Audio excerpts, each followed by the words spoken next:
Muy bien, perfecto. Entonces vamos a dar inicio a esta capacitación gratuita. Me presento, soy el ingeniero Tomás Lazo, soy ingeniero civil con especializaciones en el área de ingeniería estructural. No, rápidamente les comento cómo yo me introducí a esto, ¿no? Para mí todo este mundo de la programación y todo comenzó en la universidad, con las calculadoras programables. Ahí ya comencé a hacer programas de varias áreas, ya con práctica se pudo hacer algunos bastante bien elaborados y de ahí ya pues una cosa lleva a la otra, ¿no? De ahí ya migré a Python, digamos, por así decirlo, y pues el alcance que Python tiene es muy potente, es prácticamente ilimitado todo lo que se puede hacer con este lenguaje de programación, con todo el ecosistema que presenta y las librerías. Entonces ya el límite ahí, por ejemplo, en hojas de cálculo como Excel, MATLAB y otros, hay limitaciones puestas por el mismo software, ¿no? En cuanto al rango de datos que se pueden manejar y uso de la memoria, etcétera, ¿no? En cambio, en Python ya el límite es prácticamente la capacidad del usuario. Entonces depende mucho a qué tarea y a qué área se lo quiere enfocar y es cuestión de ir desarrollando los conocimientos en esa área y pues las habilidades en programación siempre se van a ir desarrollando con práctica, ¿no? Con práctica hay que pasar por el proceso de equivocarse, de corregir. Obviamente en estos tiempos ese proceso es mucho más rápido porque tenemos ya inteligencias artificiales disponibles, ¿no? Inteligencias artificiales especializadas en programación que ayudan bastante a atravesar esa curva para poder adquirir mucho más rápido el conocimiento, ¿no? Y poder crear cosas que queremos, digamos. Entonces comparto la pantalla para comenzar oficialmente con el curso y vamos a ver una pequeña presentación, ¿no? Sí, se ve. Entonces, a ver, rápidamente, ¿no? Python es un lenguaje de programación que fue creado por Guido van Rossum a finales de los años 80 en los Países Bajos, ¿no? Entonces, su primera versión oficial ha sido lanzada en 1991. Entonces, es un lenguaje ya bastante antiguo que en la última década, podemos decir, ¿no? Desde el 2010 más o menos, 2012, ha cobrado harta relevancia y se han ido desarrollando un montón de librerías. No vamos a explicar por qué razón. En este lenguaje sí se ha hecho todo ese trabajo y en otros no tanto, digamos, ¿no? Entonces, su diseño obviamente está hecho para ser claro, para ser legible y ser fácil de entender, ¿no? Eso lo hace muy atractivo porque no es nada complicado su aprendizaje, como vamos a ver. Entonces, este es un lenguaje interpretado, es de alto nivel y es multiplataforma, quiere decir que lo puedo usar en Windows, lo puedo usar en distribuciones de Linux, Ubuntu, etcétera, incluso en Mac lo puedo utilizar, ¿no?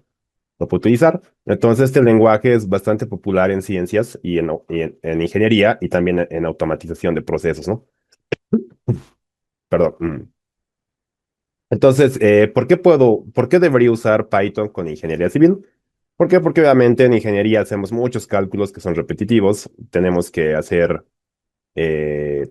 filtrado de datos, tenemos que depurar incluso resultados de softwares, ¿no? Cuando hacemos ya diseños avanzados, por ejemplo, los softwares comerciales nos arrojan un montón de resultados que muchas veces hay que hacerle un proceso de limpieza, ¿no? Hay que hacerle un proceso de limpieza y de depuración para que sean los resultados finales. Entonces, esa tarea se puede hacer de una forma larga, por así decirlo, no exportando los resultados a tablas en Excel o haciendo todo ese proceso.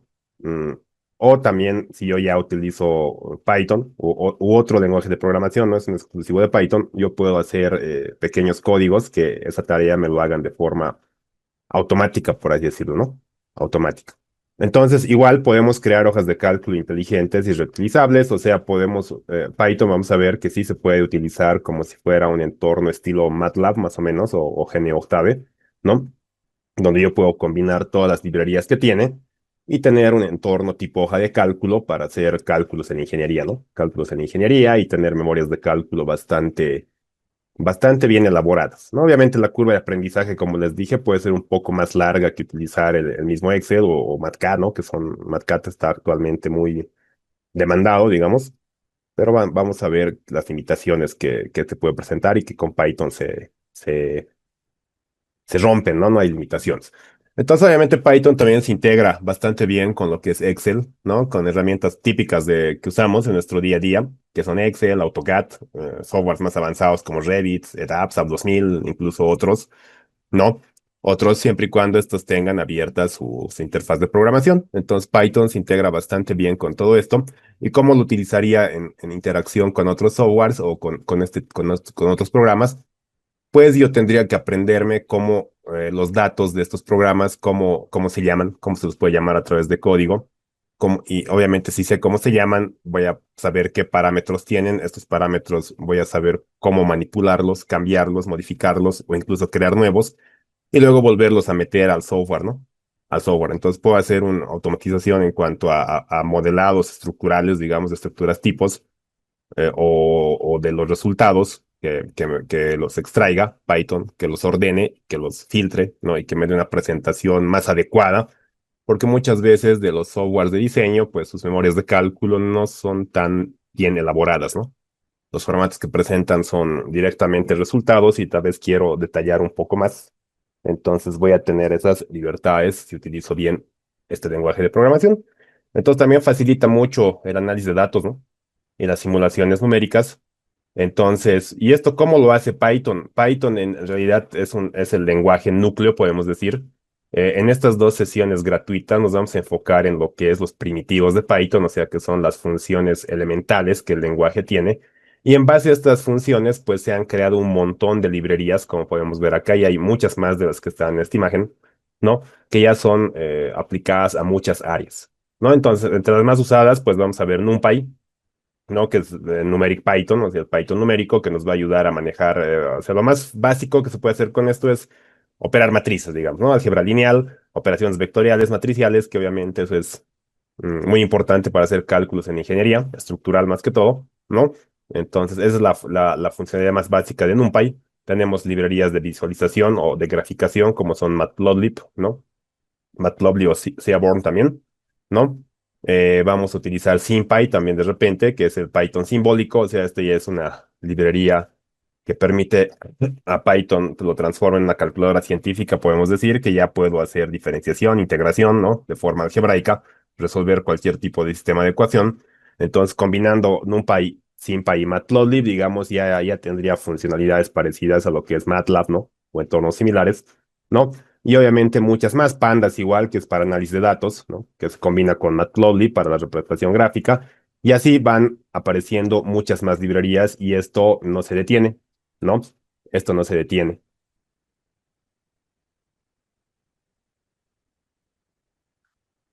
Vamos a ver eso, ¿no? Vamos a ver eso.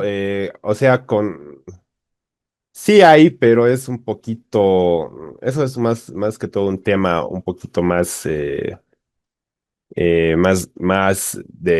como les digo, de ética, ¿no? Vamos a hablar eso en su momento, ¿ya? Entonces, como les dije, hay bastantes, muchas más librerías y se siguen desarrollando muchas más actualmente, ¿no?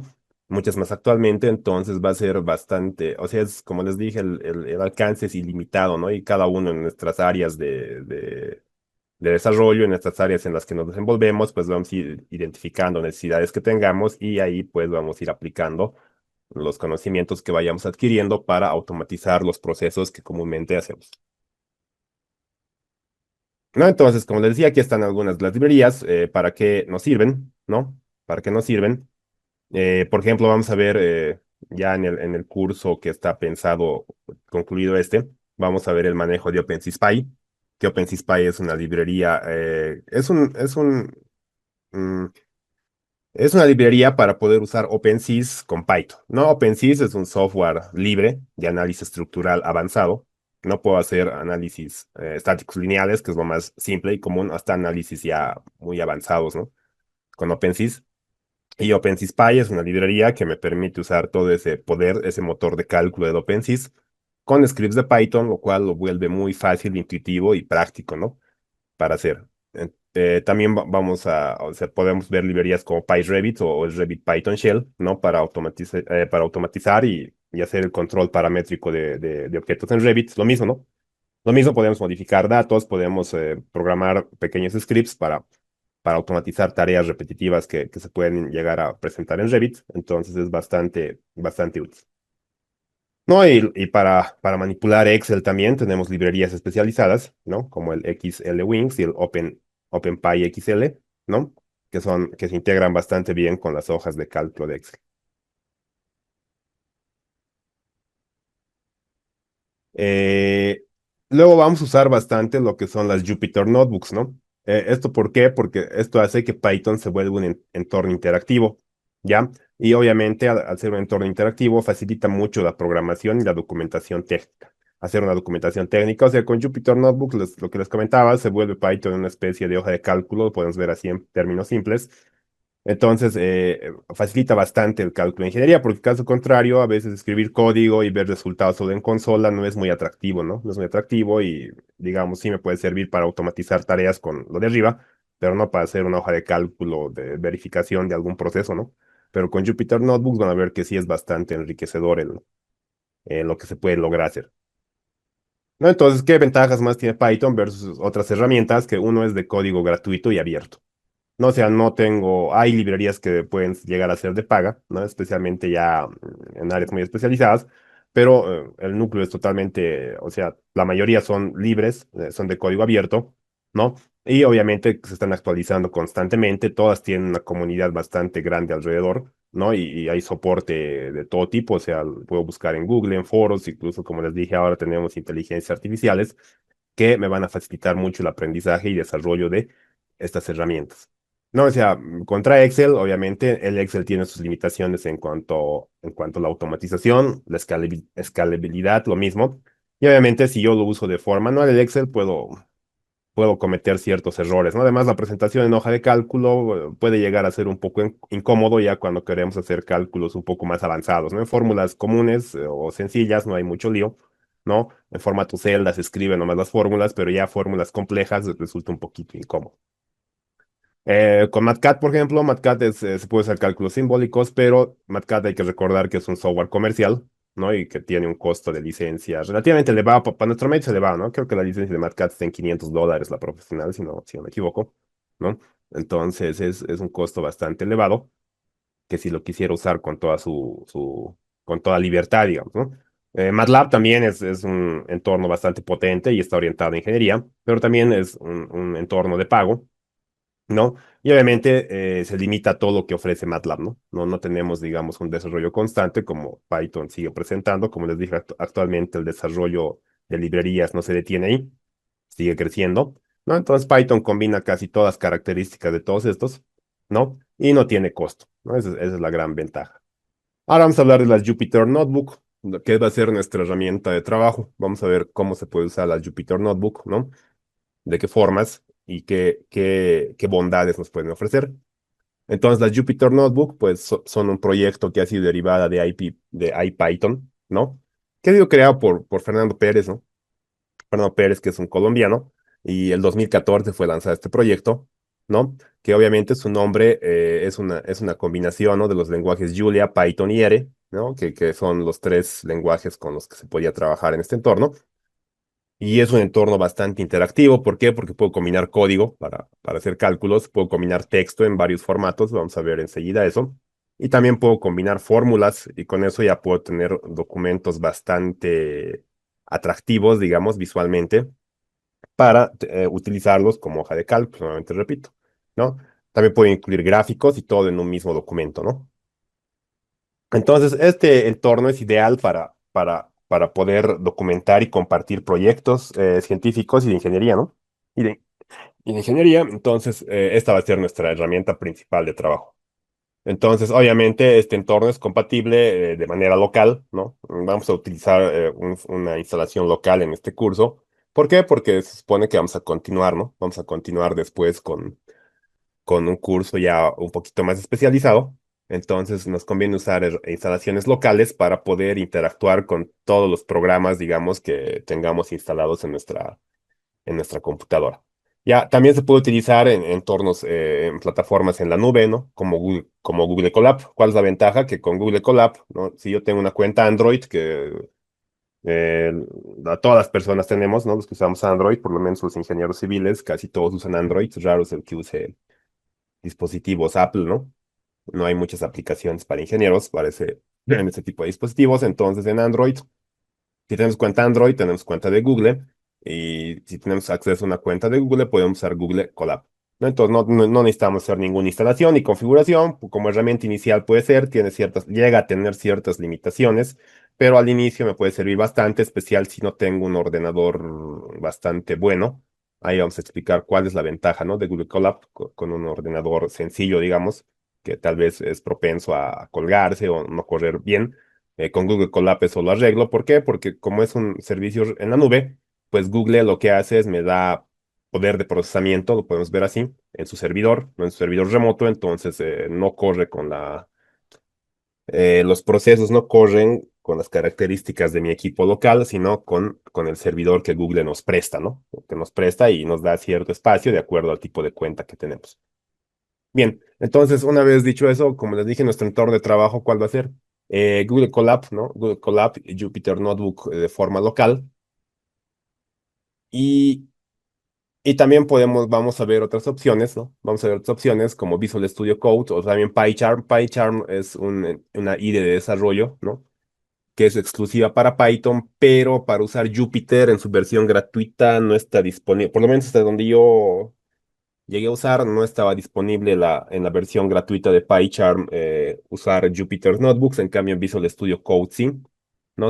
Visual Studio Code es una IDE de desarrollo multipropósito, puedo programar ahí muchos lenguajes, muchas cosas, y tengo que instalar, ¿no? Tengo que hacer instalaciones de extensiones, de configuraciones, eso lo vamos a hacer enseguida, para poder utilizar todo lo que yo necesite, ¿no? Todo lo que yo necesite. Bien, entonces, una vez que ya hemos acabado con esta pequeña introducción, estamos listos para escribir nuestro primer programa en Python, ¿no? Que va a ser el clásico Hola Mundo, pero le vamos a cambiar un poquito el texto, y con esto estaríamos conociendo nuestra primera función en Python, que es print, ¿no? Que lo que hace print, como en otros lenguajes de programación, es mostrarnos el texto que le pongamos o el objeto que le pongamos en la pantalla.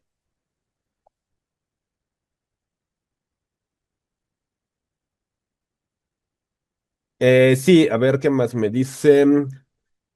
Si tienes un software con licencia, lo que tienes que averiguar si puedes hacer la integración con Python o con otro lenguaje es averiguar si se tiene API, ¿no? O sea, API, que significa Application Programming Interface, ¿no? O sea, la interfaz de programación de la aplicación. Muchas empresas, o sea, actualmente todos los software ya han liberado eso, ¿no? Ya tienen API. ¿Por qué? Porque con eso, pues el usuario le mete mano, ¿no? Le mete mano al software y ahí pasa lo que les explicaba, que metes datos o sacas datos y los puedes modificar. Obviamente, algunos softwares que son, no sé, de política mucho más cerrada, no tienen liberado su API, por así decirlo. Entonces, te atienes a usar las herramientas que ellos te proporcionan, ¿no? Obviamente, cuando tienes licencia, pues puedes entrar tienen una sección lista de deseos, ¿no? Todos los software y ahí los usuarios piden, digamos, qué actualización quieren tener o qué mejoras esperarían para la siguiente versión. Y entonces, en función de eso, también las empresas de software para la actualización o la siguiente versión, pues le añaden esas mejoras si ven que son factibles o si varios de sus clientes están pidiendo, ¿no? Entonces, eso es lo que tendrían que verificar, ¿no? Si un software tiene API, entonces sí van a poder interactuar con Python o con otro lenguaje. Como les decía, en PyCharm no es gratuito lo de las Jupyter, ¿no? Es de paga. En la versión de paga de PyCharm sí está disponible Jupyter. Entonces, Visual Studio Code puede ser un poquito más difícil de usar al principio porque requiere que aprendamos un par de cosas, que hagamos un par de configuraciones. Tal vez al principio nos genere ciertos errores dependiendo cómo esté nuestro equipo configurado también actualmente. Entonces hay que googlear un poco, preguntarle a una IA, porque puede estar fallando, pero una vez que el entorno lo configuran es bastante completo, ¿no? Ya que Visual Studio Code no se, no tiene limitaciones, digamos, ¿no? Es para todo. Es multipropósito. Entonces, habiendo dicho esto, pues, ¿cómo vamos a instalar Python? No, ¿cómo vamos a usar Python ahora?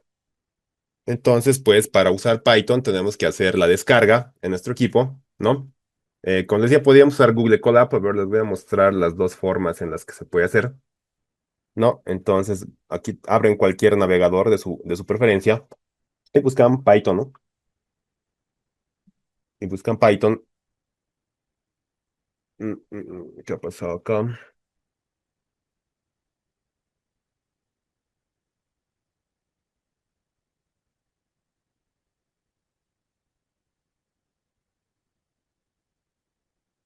Sí, aquí está. Entonces, con Python entran a la página oficial y descargamos, ¿no? Del área de downloads, la versión más, ahí nos va a mostrar que la versión más actual es la 3.13, ¿no? Entonces podemos buscar para Windows, por ejemplo, si es nuestra plataforma. Y aquí ya tenemos todas las versiones disponibles, ¿no? Incluso hay las betas de las futuras versiones. Aquí está la fecha en la que se puede liberar, ¿no? Porque ya se liberó. Entonces, siempre nos conviene tener la instalación más estable, ¿no? La que ya está sin errores, por así decirlo, porque a veces hay versiones muy más actuales, por ejemplo, que puede estar acá, ¿no? Más arriba, pero que puede estar en fase de prueba. Entonces, siempre tengo que buscar la release es libre, ¿no? La versión estable que ya se ha liberado, que es de esta fecha, de 14 de agosto del 2025, ¿no? Que es la 3.13.7. Entonces, o pueden descargar una más antigua, tal vez, o sea, que usen de 3.12 para arriba ya es suficiente, ¿no? Ustedes, como les dije, la última versión siempre le agregan mejoras, pero de 3.12 para arriba es suficiente. Entonces, lo único que hay que hacer es elegir la versión. Por ejemplo, yo voy a querer tal vez usar la 3.13.6, entonces la utilizo o hago clic, ¿no? Y a ver, denme un segundo. Aquí me está describiendo. Otra vez nos decía downloads. Y no, descarguemos la última, ¿no? Descargar para Windows y ahí están. 3.13.7. Entonces automáticamente ya me descargó el paquete de instalación de Python. Y es como instalar cualquier programa Windows, ¿no? Me va a abrir su instalador. Le vamos a decir instalar ahora, ¿no? Y ya. Con eso ya tenemos Python instalado en nuestro ordenador. Entonces, como yo sé que Python está instalado, pues voy a abrir la consola. No, voy a abrir la consola de mi equipo. Entonces vamos a abrir la consola. Ya, entonces la consola, ¿cómo es? Es como la ventana trasera de nuestro equipo, ¿no? Puedo utilizar por acá el equipo sin botones, por así decirlo, ¿no? Los botones, los iconos, obviamente son atajos. Puedo hacer desde acá prácticamente lo mismo.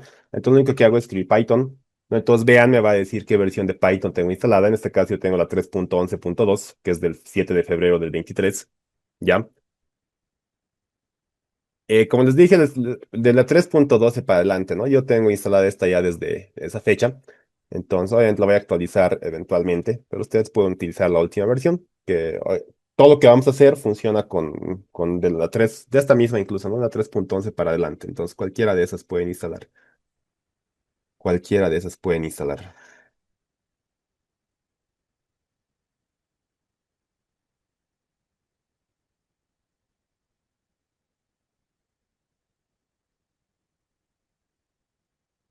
Ya, entonces, como les decía, escribimos Python en nuestra consola y ya se abre. Entonces, este triple símbolo de mayor, ¿no? De mayor que es señal de que estoy en una consola de Python y esto es típico en cualquier dispositivo que reconozca Python, ¿ya? Entonces, ¿cómo puedo verificar? Pues ya puedes hacer operaciones básicas, por ejemplo, 3 más 3, ¿no? Las operaciones básicas, obviamente, en Python se hacen con los símbolos que ya que conocemos de siempre, ¿no? La suma, la multiplicación, por ejemplo, la resta, ¿no? Se hacen. También tenemos la división, por ejemplo, un medio es 0,5, ¿no?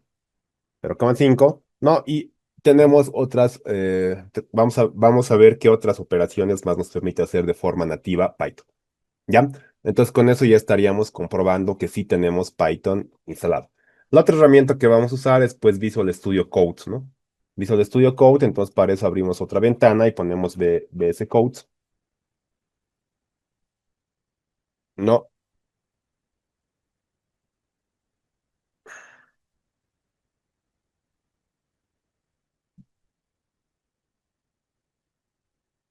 ¿No? Y aquí está la página, esto se los voy a mandar al grupo, tanto enlace de descarga de, el enlace de descarga de Python como el de Visual Studio Code, ¿no? No lo pueden encontrar. Y lo mismo aquí simplemente es poner descargar para Windows. Esto sí se actualiza todo el tiempo, ¿no? Entonces mejor tenerlo siempre actualizado.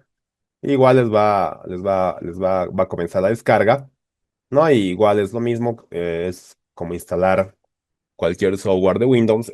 Visual Studio Code es un software totalmente libre también, ¿no? No tiene licencias ni nada. Entonces es solo, como les decía, se dificulta un poquito tal vez al principio configurarlo, ¿no? Porque no es una IDE de desarrollo exclusiva para Python. Entonces hay que hacer algunas configuraciones iniciales y luego ya pues empezar a codificar recién, ¿no? Sí, Visual Studio Code es como dicen, puede ser pesado.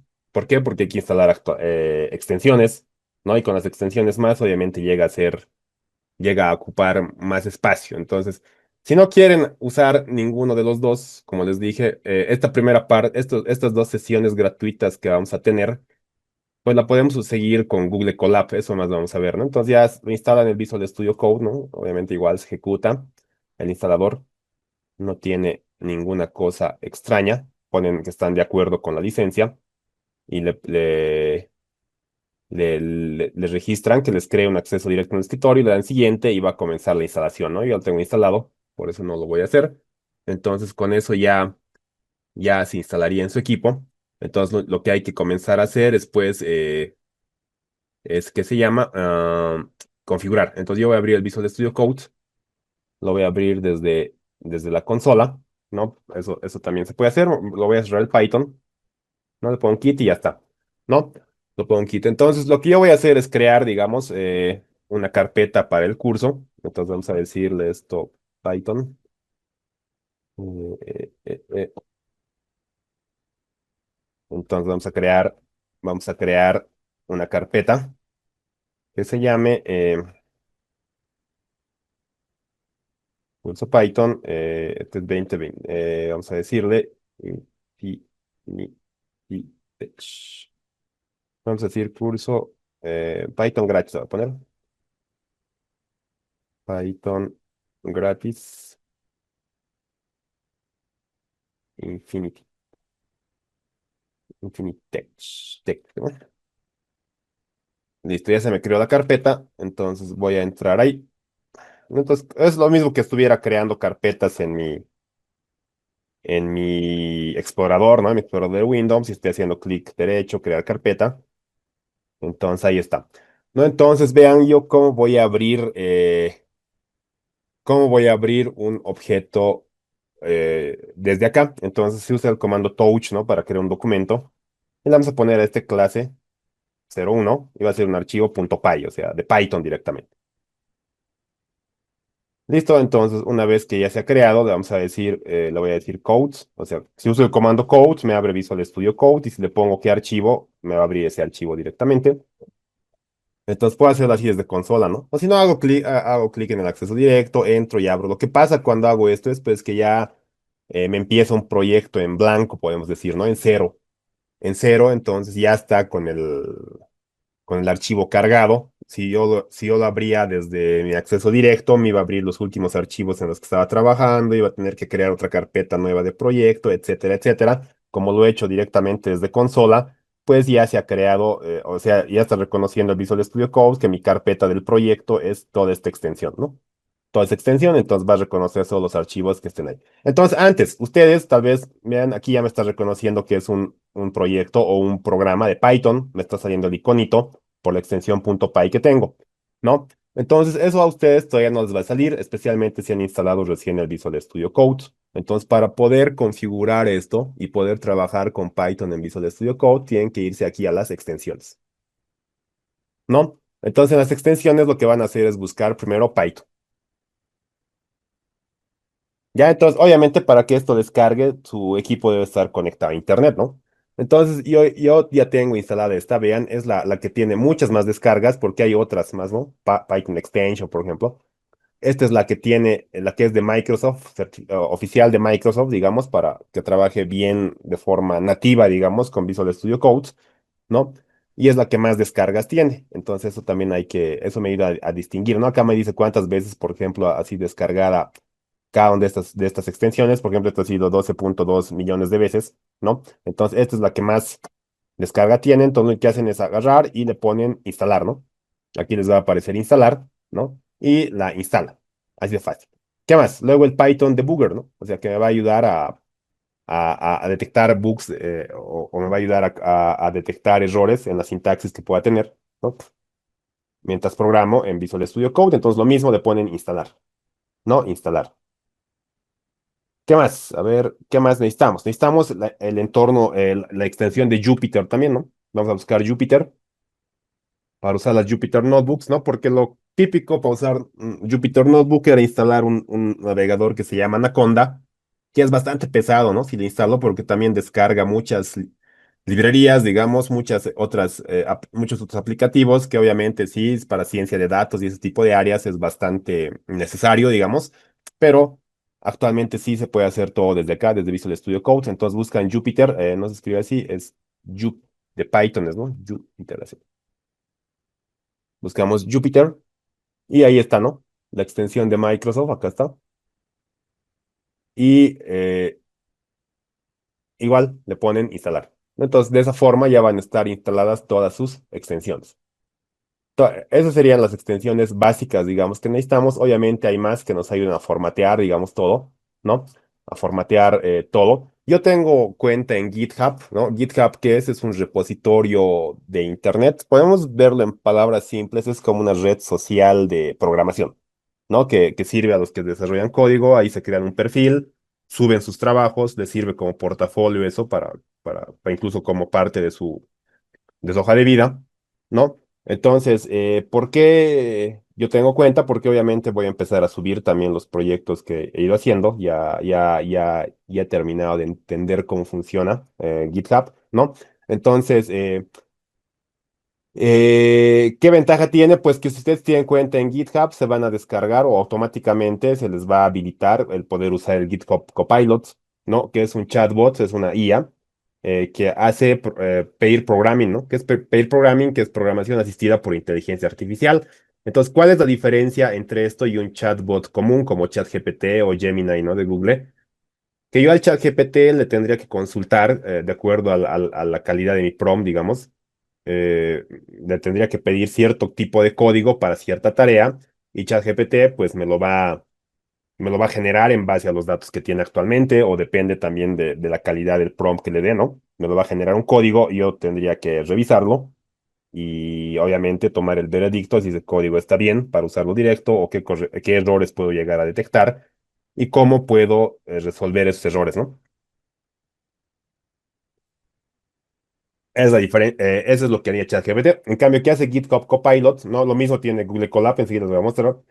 Que esto en tiempo real me lo va a leer el código, me lo va a leer los textos, los comentarios, todo lo que ponga, y en base a lo que tenga, pues este está alimentado con con toda la información que hay en GitHub, ¿no? Como les dije, GitHub ahí están proyectos de toda índole, proyectos pequeños, proyectos grandes, de programas que tal vez ustedes actualmente han usado alguna vez, están ahí, los desarrolladores publican sus trabajos ahí, entonces está alimentado con toda esa información GitHub Copilot, entonces por esa razón él lee el código y analiza lo que tú quieres hacer, ¿no? Analiza lo que tú quieres hacer y en base a eso te va sugiriendo con qué puedes complementar el código o te da directamente un autocompletado, ¿no? En base a lo que estás desarrollando. Ya, esa es la principal diferencia entre este y ChatGPT. Obviamente, esto tiene una versión gratuita, digamos, y de paga como todas las IAs actualmente. ¿Y cuál es la limitación? Por ejemplo, que la versión gratuita obviamente es por tiempo, ¿no? Al mes te da cierta cantidad de líneas de código que te lo puede generar automáticamente y luego ya se bloquea, digamos, ¿no? Mientras que la versión de paga, obviamente es ilimitada, pero hay que hacer un pago mensual, digamos, ¿no? Para utilizarla todo el tiempo. Entonces yo actualmente para este curso no le di uso, entonces vamos a ver hasta qué punto nos puede ayudar, ¿no? Hasta qué punto nos puede ayudar GitHub Copilot. Entonces, como les digo, si quieren usar GitHub Copilot, tienen que crearse una cuenta en GitHub. Eso lo pueden googlear, lo pueden buscar en YouTube para ver cómo usar GitHub o cómo crearse una cuenta, por lo menos ahí. Y luego ya van a poder utilizar el GitHub Copilot. Actualmente hay muchas más extensiones, ¿no? A ver, vamos a buscar la de Gemini. De Gemini me salió como sugerencia la otra vez. Entonces, obviamente tiene igual, ¿no? Ya está. El Gemini Code es su asistente, entonces lo puedo instalar. Obviamente eso involucra mucho más espacio en mi disco duro, ¿no? De almacenamiento, más procesos que se van a ejecutar de forma interna, digamos, ¿no? Mientras más incluso creo que hay de ChatGPT una extensión también actualmente, ¿no? Y de otras IAs que son más orientadas a desarrollo de software o de programación, ahí tienen igual ya sus motores incorporados, ¿no? GitHub Copilot ha sido, no sé si el primero, pero uno de los primeros que salió, entonces ya es el que tengo y me parece por ahora suficiente, ¿no? Por ahora suficiente. Entonces, como decían, si no quieren usar esto para esta primera parte del curso, pues podemos usar Google Colab, ¿no? Entonces yo para eso ya abrí un navegador con mi cuenta de, con mi cuenta, con mi cuenta de Google. Entonces acá vean, busco Colab y aquí me sale Google Colab, ¿no? Entonces aquí ya me está dando una introducción, ¿no? Me está diciendo que es un OS de Jupyter Notebook, un servicio de Jupyter Notebook que no requiere setup, ¿no? O sea, que no requiere tu ordenador. Eso te está diciendo. Entonces, que te da acceso libre a recursos para procesar, ¿no? Para computar. Entonces, que te da una GPU, no hay una TPU, o sea, poder de procesamiento te da Colab y te da en los servidores de Google que se pueden ver aquí atrás. Entonces, si mi computadora no es muy buena, ¿no? Si siento que se va a lentear, la siento pesada, no tengo espacio de repente ahorita para instalar todo, pues puedo hacerlo con Google Colab. No, ya entiendo sus desventajas, como vamos a ir viendo a medida del curso. Por ejemplo, aquí no podría hacer, no sé si quiero interactuar con algún software instalado en mi equipo, no puedo. ¿Por qué? Porque esto, como les digo, lee o, perdón, ejecuta el código en el servidor de Google y en el servidor de Google yo no tengo ningún programa instalado, ¿no? Entonces no podría, digamos, mandarle al AutoCAD, por ejemplo, información desde acá. Pero obviamente para aprender Python sí es bastante útil y bastante potente. Entonces le voy a decir abrir Colab. Entonces me da una interfaz, ¿no? Este es lo primero que me aparece, ¿no? Y me da un cuaderno de bienvenida, ¿no? Este es el entorno clásico de Jupyter, se llaman cuadernos, ¿no? Entonces, básicamente un cuaderno porque está compuesto por el nombre del archivo, ¿no? Entonces se llama Bienvenida a Collaboratory, ¿no? Tiene su menú, eso depende del entorno que usemos, si es Visual Studio Code, si es Jupyter Lab, ¿no? El que era por defecto, el que venía por la primera vez. No utilizamos Colab, entonces estos menús pueden cambiar un poco de acuerdo al editor que usemos, pero luego el uso es igual, ¿no? Entonces, ¿qué puedo poner en un cuaderno de Jupyter? No, como les digo, ven, este es texto simple, ¿ya? Esto es texto simple que está en un formato Markdown, ¿no? Markdown, ¿qué es? Es un formato de texto que está orientado para hacer páginas web, lo podemos decir, ¿no? En términos simples. Entonces, si yo hago doble clic, vean, aquí está su código Markdown, ¿no? Su código Markdown. Obviamente, para escribir texto más simple no hay ninguna ciencia, no hay ninguna cosa extraordinaria que debamos aprender. Tal vez sí para tener este formato de título, sí, ¿no? Tiene ciertas convenciones que la vamos a ir viendo, ¿no? Y por ejemplo, darle formato a estos links, a cosas especiales, sí hay que un poquito utilizar formato HTML, ¿no? Que es lo que le da forma, digamos, a lo que se ve en un navegador web. Entonces, eso ya puede llegar a ser complicado, pero como les dije, actualmente tenemos IA, ¿no? Las IAs nos pueden ayudar bastante en todo esto para que le demos el formato que requiramos. Entonces, vean, aquí está todo el código de este texto y aquí a la derecha vemos cómo se renderiza, ¿no? Cómo se va a renderizar en nuestro Jupyter. Entonces, de esa manera que, ¿no? Entonces, como les decía, podemos combinar texto, incluso vean videos, ¿no? Videos se puede adjuntar, ¿no? Puedo adjuntar código, ¿no? Los códigos en una celda perdón, en Jupyter, en un cuaderno de Jupyter, se adjuntan en lo que se llama celda. Entonces, esta es una celda de código. Entonces, ¿qué va a pasar? Pues yo tengo que apretar play, ¿no? O darle correr a todas las celdas para que se vayan ejecutando una por una, ¿no? Se van a ir ejecutando, entonces el código Python se ejecuta y corre y da un resultado de forma inmediata, ¿no? Y esto es bastante útil en cálculos de ingeniería, como les decía, porque caso contrario, pues yo, ¿qué voy a hacer? Tengo el Python tal cual hemos creado acá, y aquí le vamos a poner nuestra primera instrucción que dijimos que estaba en el texto, ¿no? Le vamos a decir, hola, ingeniería civil o ingeniería estructural, ¿no? Con Python. Ya, entonces yo no puedo correr ahorita esto, no está en un Jupyter, entonces ¿qué tendría que hacer? Pues tendría que correr,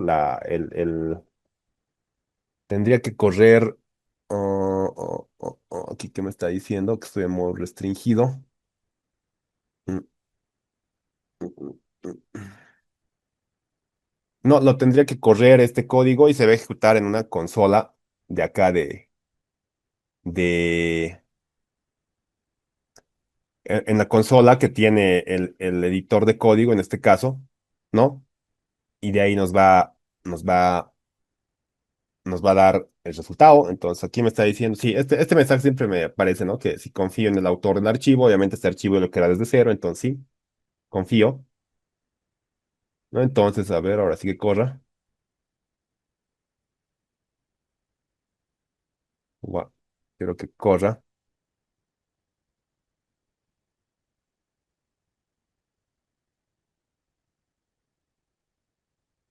Y ahí está, ¿no?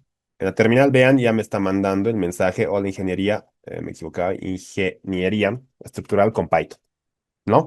Entonces, esta, digamos, sería la salida normal que tendría este lenguaje, que está orientado a console, obviamente, ¿no? También hay librerías que ya me pueden permitir hacer interfaces gráficas y todo eso, pero no es Python, digamos, su principal función eso, ¿no? Para desarrollo de software como tal, hay otros lenguajes mucho más apropiados, más que todo por la velocidad de ejecución y todo eso, ¿no? Y Python es mucho más adecuado para otro tipo de tareas. Entonces, si yo no quiero ver así, ¿no? Porque al final, si yo quiero hacer cálculos, una hoja de cálculo, esto poco o nada me sirve porque solo va a tener en consola y de repente yo quiero presentar un informe, etcétera. Puedo seguirlo haciendo, seguir programando para que luego se genere un PDF, etcétera, etcétera. Es mucho más trabajo, pero si yo quiero ver resultado en tiempo real, pues lo único que voy a hacer es crear, ¿no? Por aquí le vamos a decir añadir nuevo archivo. Entonces, a este archivo le vamos a cambiar el nombre. Le vamos a decir, ¿dónde está? ¿Por qué no quiere? Ah, es que no estoy abriendo una carpeta, me está diciendo, ¿no? Debería haberse abierto con la forma con la que he creado el archivo, pero le vamos a decir abrir carpeta. Y la carpeta del proyecto la creemos, ¿no? Que esté ahí, entonces ya está adjuntado, ¿no? Entonces ya estoy en la carpeta del proyecto y ahora sí vamos a desarrollar todo. Entonces aquí ya le podemos dar un nuevo archivo. Entonces este archivo le vamos a llamar igual clase 01, pero este ya va a ser un archivo de Jupyter, entonces la extensión de Jupyter es .pyynb, ¿no? Entonces vamos a decir clase 001, B le voy a llamar. No, entonces cuando yo tengo la extensión de Jupyter abierta, vean, ya tengo todas esas opciones que les iba mostrando en Colab. Ya puedo añadir código, puedo añadir texto en Markdown, ya tengo el botón para correr las celdas, ¿no? Aquí también tengo las opciones básicas si quiero añadir código o quiero añadir textos, ¿no? Y eso mismo lo tenemos en el entorno de Colab. Entonces, vean, yo si me acerco a cualquier final de una celda o de una línea, igual me dice si quiero añadir código o quiero añadir texto. Ya, entonces exactamente puedo hacer lo mismo en ambos entornos, ¿no? En ambos entornos. Entonces, ¿cuál es la diferencia? Que vean, yo voy a añadir código, por ejemplo, y aquí le vamos a decir el mismo print, hola,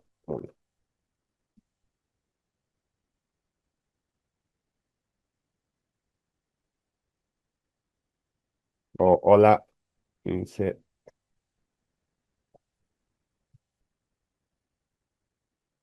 no, entonces vean que no está pasando nada, porque tendría que, o sea, con las extensiones que hemos instalado, tendría que pintarse así más o menos, ¿no? O sea, ya reconocer que estoy usando Python y que las funciones de Python se pinten de un color, con eso yo ya sé que es una función nativa de Python y los textos se están pintando con amarillo, es por la configuración que yo tengo en el editor, ¿no?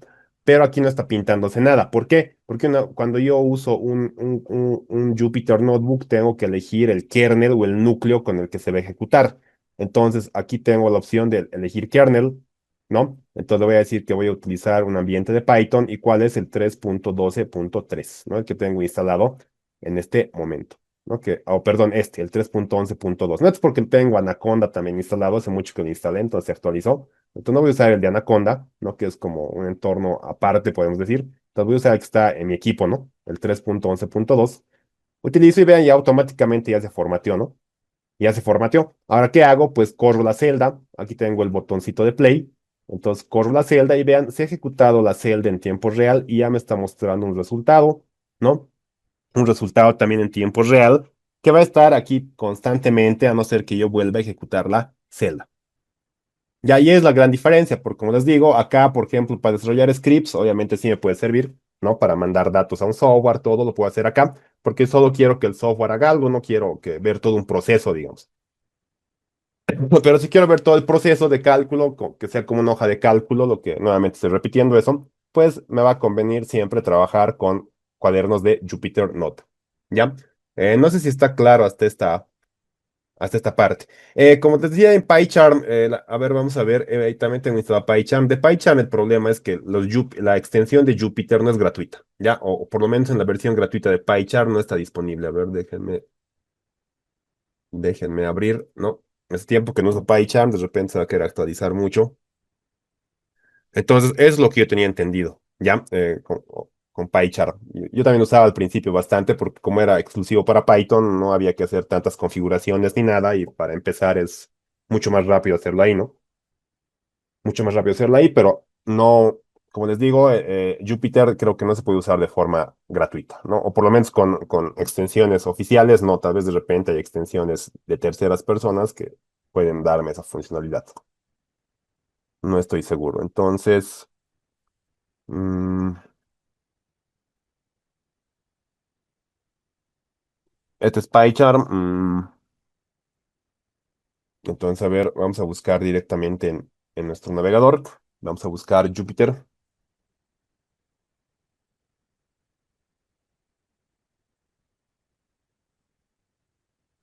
No Jupyter para PyCharm. Ahora vamos a ver qué nos dice.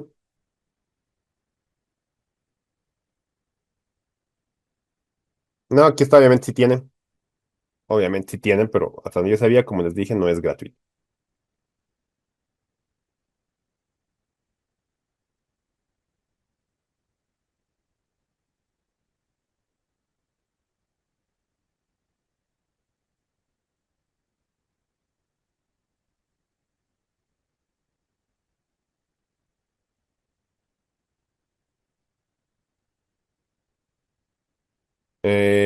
Aquí está, ¿no? Me está diciendo que está disponible solo para Jupyter, para PyCharm Pro.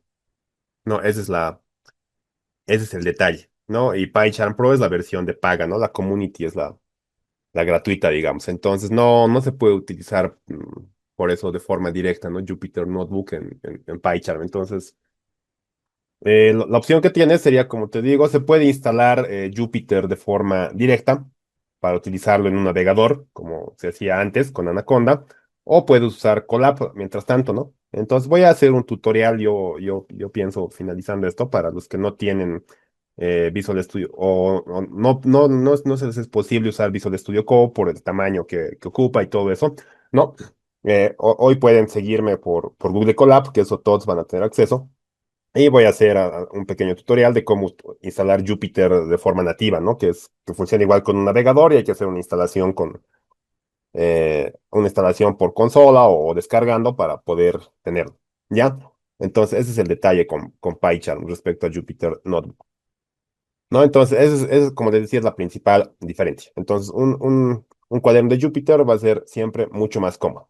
Ahora, para poder documentar bien nuestras hojas de cálculo, nuestro código, lo que estamos haciendo, pues en un código Python normal, ¿qué haría? Empezaría a poner comentarios, ¿no? Y en Python, comentarios se hace con el hashtag o con el numeral o con el gato, ¿no? Como querramos llamar ese símbolo. Entonces, aquí yo puedo poner, esto es un comentario. Y aquí sigo escribiendo código, ¿no? Puedo decir que A, por ejemplo, esto todavía no le den mucha importancia.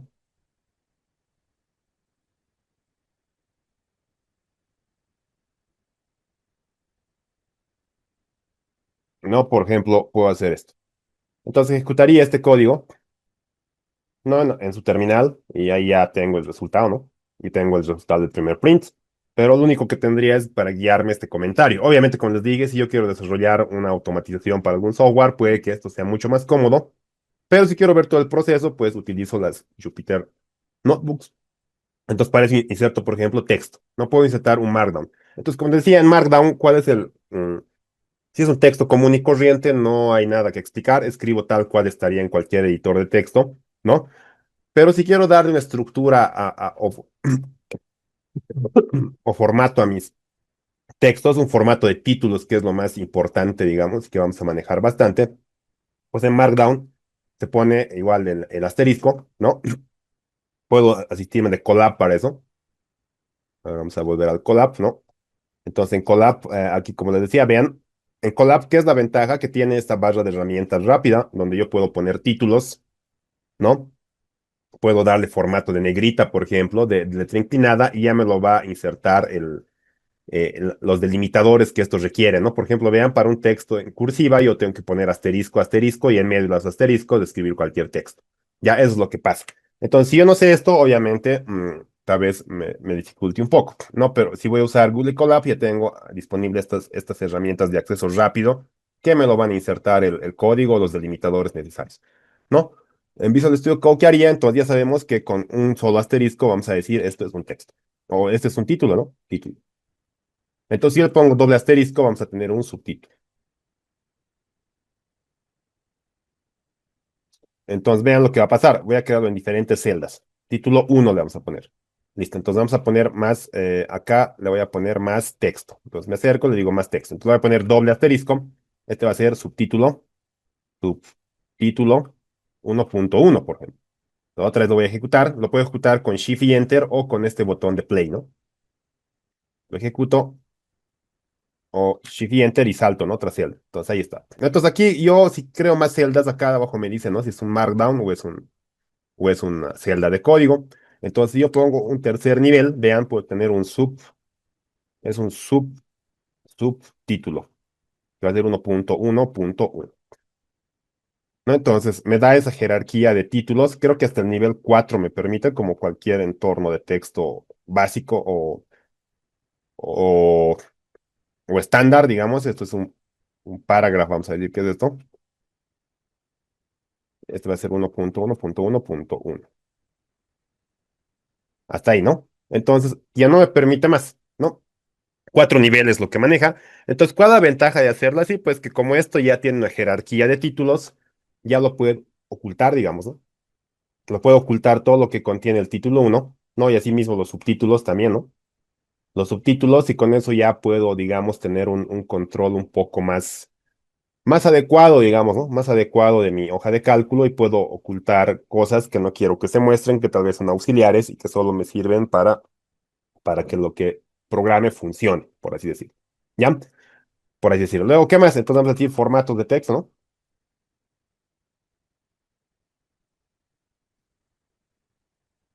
Entonces vamos a decir negrita. La negrita, a ver, vemos en el Google Colab. Rapidito, la negrita, si no me acuerdo, era con doble asterisco, ¿no? Con doble asterisco. Con doble asterisco es la negrita, entonces le podemos decir doble asterisco, texto en negrita. ¿No? Doble asterisco. Aquí le vamos a decir cursiva, es con un solo asterisco, y esto es un texto en cursiva. Entonces, para que vayan diferentes líneas, tengo que dejar un doble espacio, ¿no? Eso es lo que Markdown reconoce y ya está.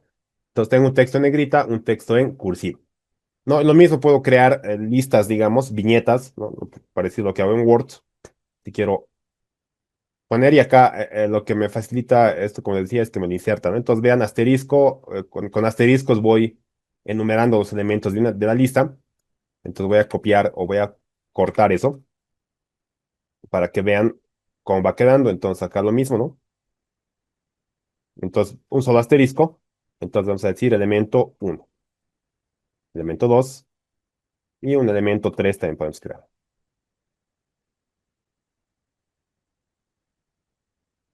¿No? Entonces, con esto tengo una lista con viñetas, por ejemplo, y también puedo añadir listas numeradas, ¿no? Listas numeradas, vamos a ver eso.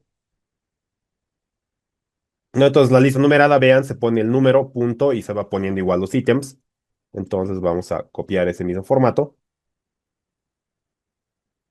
Las listas numeradas son así.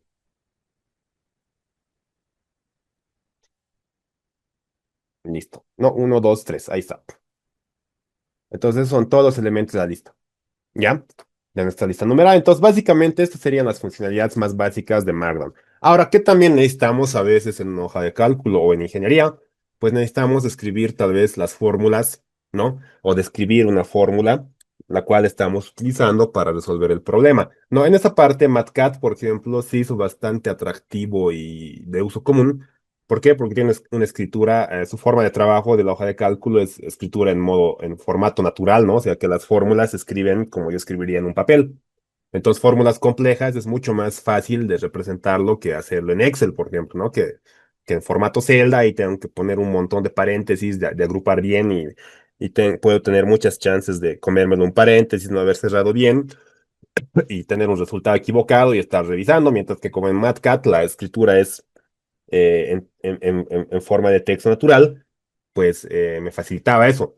Pero cuando yo quiero automatizar muchos procesos, a veces no quiero repetir la misma fórmula para varias cosas, entonces ahí termino haciendo lo mismo que haría en Excel, solo programo una fórmula en forma de función y imprimo solo los resultados. Entonces hay un poco como que la ventaja deja de parecer tanto, ¿no? Entonces eso ya depende mucho de mí, de qué estilo de hoja de cálculo quiero presentar, si quiero detallar las fórmulas de todos los procesos, pero como les digo, a veces en procesos donde la misma fórmula la voy a usar varias veces y solo voy a cambiar ciertos datos, pero pertenecen a un mismo problema, digamos, y tengo que resolver el problema tres, cuatro veces, entonces ahí a veces se complica porque tendría que hacer un control C, un control B, ¿no? Y cambiar los datos de cada sector, digamos, o caso contrario, como les dije, me creo una función general que me saque el resultado, pero solo muestra el resultado, ¿no? Entonces ya no tendría ese detalle. Entonces, ¿aquí qué pasa? Pues que aquí en Python puedo combinar las dos formas. Al final yo puedo escribir ecuaciones matemáticas en formato LaTeX, ¿no? ¿Y qué es LaTeX? Es un sistema de procesamiento de texto académico, así de sencillo y al grano, de hecho. Entonces, LaTeX igual tiene su curva de aprendizaje. Yo, por ejemplo, todos mis trabajos de grado, tanto de licenciatura como de diplomados y etcétera, lo hice todo en LaTeX porque el resultado es bastante bueno, por así decirlo, ¿no? La forma en que procesa los listados, cómo generar las tablas y todo eso es muy superior a lo que Word te deja hacer. Por ejemplo, las ecuaciones matemáticas igual es bastante ameno lo que hace, cómo te lo numera, cómo se referencia, cómo puedes llamar desde otros sectores de tu texto a las ecuaciones, etcétera. Es súper práctico, digamos, ¿no? No se sufre tanto. Entonces, necesito saber algo de látex, sí. ¿No? Algo de látex, ¿por qué? Porque en formato Markdown voy a poder escribir ecuaciones en formato látex. Entonces voy a poner un título, vean, vamos a decir ecuaciones, escritura de ecuaciones en formato látex.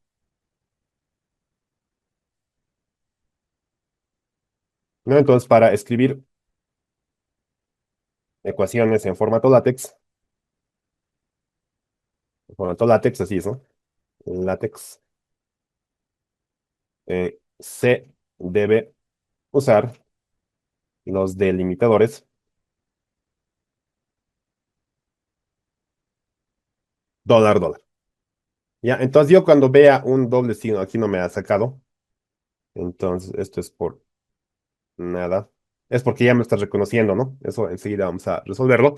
Entonces ya me lo está reconociendo que esto ya es para una ecuación, entonces se pone el doble dólar, ¿no? De doble signo de dólar, ¿no? Doble signo de dólar. Entonces, los que tal vez de repente alguno de ustedes ya maneja látex a nivel básico, por lo menos, tal vez avanzado, entonces saben que la forma más básica de escribir una ecuación en látex es poner doble signo de dólar, y ahí eso me sirve para escribir ecuaciones en línea, por ejemplo, no sé, que son continuas con el texto. Obviamente, ya para enumerar ecuaciones, para que vaya referenciándolas, hay ambientes adecuados, ¿no? Pero entonces, vean, yo puedo escribir una ecuación bastante sencilla, por ejemplo, A más B igual a C. No, la escribo en doble signo de dólar, entonces vean el renderizado y ya está en formato, pues, látex. No, obviamente tendría que saber, como les digo, látex a un nivel un poquito intermedio. Por ejemplo, si quiero escribir una fracción, se escribe frac, ¿no? Frac tres cuartos, por ejemplo, y ahí ya tengo la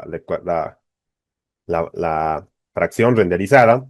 Las potencias, por ejemplo, cómo se escribe. Entonces vamos a tratar de escribir el teorema de Pitágoras. Vamos a decir teorema de Pitágoras, por ejemplo, doble dólar. Entonces vamos a decir que C es igual, entonces vamos a decir SQRT, ¿no? En látex, raíz cuadrada de A al cuadrado más B al cuadrado.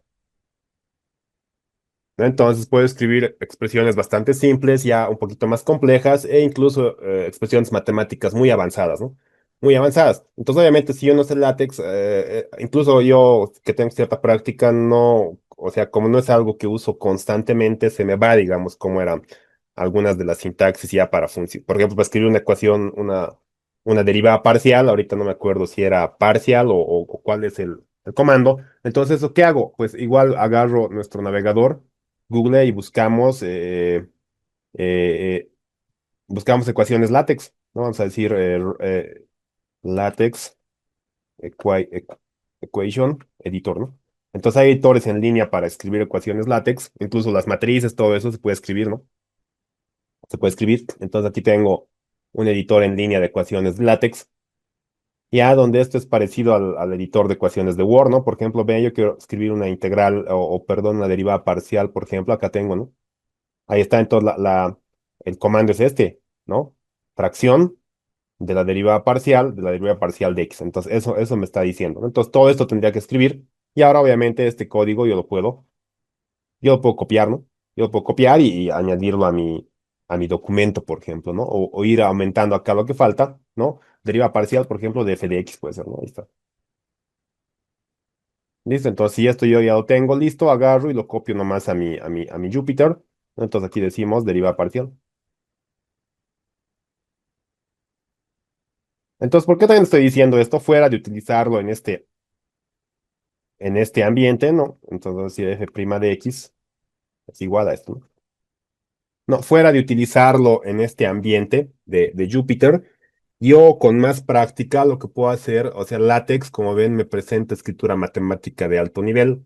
Entonces yo con práctica, profundizando un poco más, puedo crear reportes muy avanzados combinando Python y LaTeX. O sea, que el documento PDF que se va a generar al final que sea una plantilla como que en LaTeX y que se vayan llenando los resultados con lo que Python vaya calculando. Y con eso tengo control total, digamos, de cómo quiero que sea el formato y todo. Entonces puedo tener presentaciones mucho más detalladas que lo que haría con Matcat, por ejemplo, ¿no? Matcat ese es su principal atractivo, la escritura de ecuaciones en modo de texto, pero llega a ser un poco limitante o tengo que esconder muchas veces igual muchas fracciones de código, cosa que con un programa en Python no voy a tener que hacer eso. Al final el código Python va a trabajar como tenga que ser. Y al final la memoria de cálculo la puedo generar en LaTeX, la puedo generar en formato de texto normal. Tengo un montón de opciones, ya depende mucho de mí, de lo que quiero lograr, ¿no? De lo que quiero lograr. Entonces, esto sería en cuanto al formato, ¿no? En cuanto al formato propio de lo que es el tipo de texto que Jupyter Notebook nos permite, ¿no? Usar texto en Markdown, como han visto, es escribir texto normal. Para poner estas cositas sí hay que poner algunos delimitadores, que no son muy difíciles de memorizárselos. Y luego tenemos escritura de ecuaciones en formato látex, ¿no? En formato látex que ya es un poquito más complejo, podemos decir, ¿no? LaTeX igual tiene su curvita de aprendizaje y yo le puedo pedir incluso una IA que me lo genere cualquier ecuación en formato LaTeX, ya puedo capturar una imagen, sacarle foto y decir, dame esta ecuación, lo compleja que sea en LaTeX y te va a dar el código, ¿no? La IA. Entonces, eso ya podemos hacer actualmente. Entonces, se facilita mucho, ¿no? Se facilita mucho el aprendizaje, como les dije, ya no es como antes que tenía que sentarme 1 hora, 2 horas en mi escritorio y empezar a hacer prueba y error hasta que se me quede, ¿no? Cuál estaba bien y anotarme en algún lugar y ya una vez que me metí a esto, ya pues ya estaba fresco en lo que estaba haciendo y no necesitaba consultar mucho mis apuntes, digamos, ¿no? Entonces eso era lo que pasaba antes. Ya. Entonces una vez que ya hemos visto esto, pues ya podemos empezar a ver lo que es Python como tal, ¿no? No sé si hasta este punto hay alguna consulta, a ver, vamos a seguir viendo. La extensión de Jupyter es IPYNB, sí, es la primera opción, IPYNB, como pueden ver acá, ¿no? Entonces cualquier documento, o sea, si crean con un formato que no les va a reconocer el editor, ¿no? Porque no va a reconocer qué lenguaje es. Entonces, Python es .py, y si quieren que sea un cuaderno de Jupyter, este cuaderno de Jupyter igual lo puedo guardar, como está guardado lo puedo subir a Colab si quiero revisarlo en mi celular, en mi tablet, ¿no? Si voy a ir a la universidad, porque en todo el día quiero seguir trabajando ahí en mi dispositivo móvil, pues lo puedo acceder si tengo mi cuenta de Android ahí y lo puedo subir a Colab, ¿no? Entonces Colab va a reconocer igual archivos IPINB y obviamente también lo que haga en Colab puedo descargarlo y abrirlo luego en mi editor local, ¿no? No hay ningún problema. Ajá. Sí, creo que no hay más consultas de esta parte. Bien, entonces como no hay más consultas, pues vamos a seguir trabajando. Entonces aquí vamos a ver operaciones básicas con Python, eso ya lo hemos visto, pero ahora lo vamos a ver más detallado. Bien, entonces igual puedo pegar aquí imágenes. Ya en la celda de texto puedo pegar imágenes. Lo único que necesito es el código de la imagen y eso básicamente es agarrar y hacerle un control C a cualquier imagen que yo tenga, ya sea en mi disco duro o que la tenga en un sitio web, ¿no? Y la imagen que yo voy a pegar es la siguiente.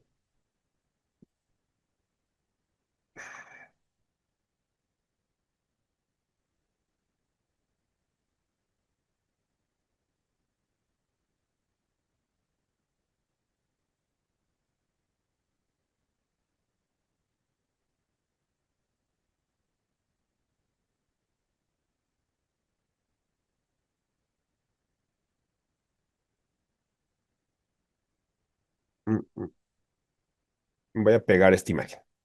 Entonces ya tengo pegada la imagen, vean, aquí está o sea, simplemente le he puesto copiar a la imagen con clic derecho, ¿no? Y aquí me está creando su código que reconoce, digamos, así, en palabras simples lo diremos, y una vez que corro la celda, ahí está, ¿no? Entonces vean las básicas con Python, o esto no estaría propiamente llamado, propiamente no estaría nombrado adecuadamente, estas son las operaciones aritméticas. No, porque podemos hacer muchas operaciones. Entonces, vean, las operaciones aritméticas que Python me proporciona de forma nativa, sin usar ninguna librería, ¿no? Ninguna librería, son las operaciones básicas elementales que tiene cualquier calculadora sencilla, ¿no? No es científica ahorita. Python ahorita no es una calculadora científica si no usamos librerías. Entonces, yo solo puedo hacer suma, resta, multiplicación, división, puedo hallar el módulo que es la diferencia, ¿no? El residuo, digamos, que hay entre una división, puedo hallar los exponentes, ¿no? Esto es lo que es diferente de Python con otros lenguajes. En otros lenguajes es como hemos hecho en LaTeX, ¿no?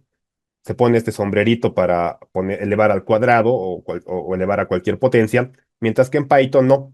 En Python, si yo quiero usar si yo quiero generar o quiero hacer alguna potencia, pues tendría que usar doble asterisco, ¿no? Aquí está la exponenciación o potenciación es con doble asterisco. Esa es una de las principales diferencias con otros lenguajes de programación.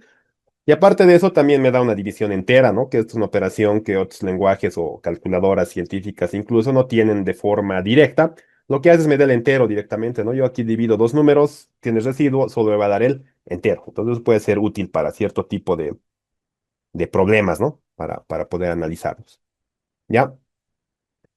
Entonces, estas son las operaciones aritméticas con Python. Entonces, ahora sí vamos a añadir un código y vamos a hacer esta parte un poquito ya a modo de ejemplo, ¿no? Entonces, vamos a crear variables. ¿Cómo creo una variable en Python? En cualquier lenguaje de programación, lo primero es crear variables. ¿Qué es crear una variable? Imagínense, es una caja donde yo le voy a poner algo.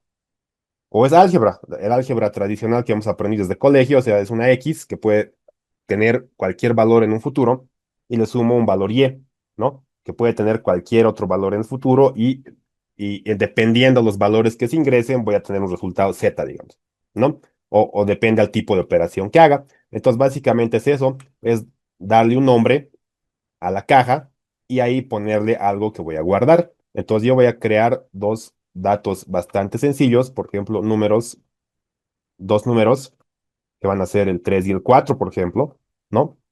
Y en base a esto se puede hacer pues las operaciones básicas elementales.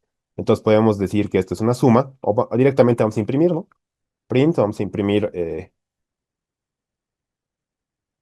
imprimir, por ejemplo, vamos a decir que esto es la suma, ¿no? El otro objeto que estamos viendo de Python, otro tipo de objeto es el texto. El texto puede estar entre comillas dobles o comillas simples.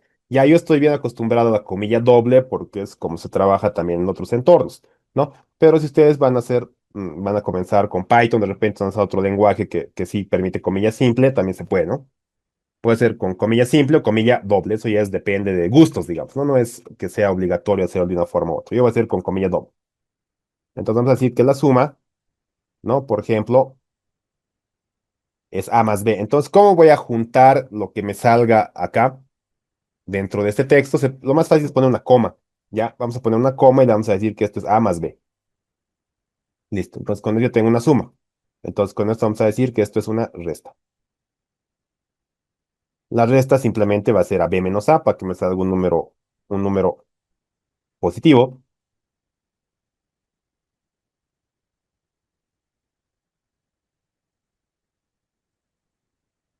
Ya la multiplicación, lo propio agarro y ya puedo hacer a por b, por ejemplo, ¿no?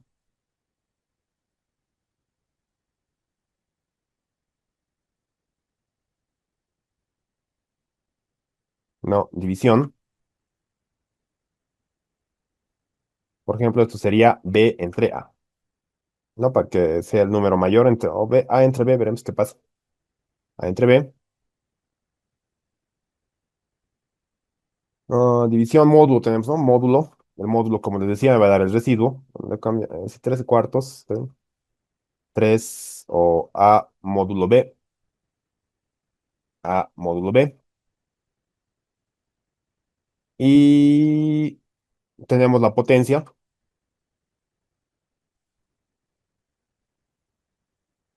de a elevado al cuadrado, por ejemplo, ¿no? A elevado al cuadrado sería de esta manera, doble asterisco, eso es muy importante no olvidarse, ¿ya?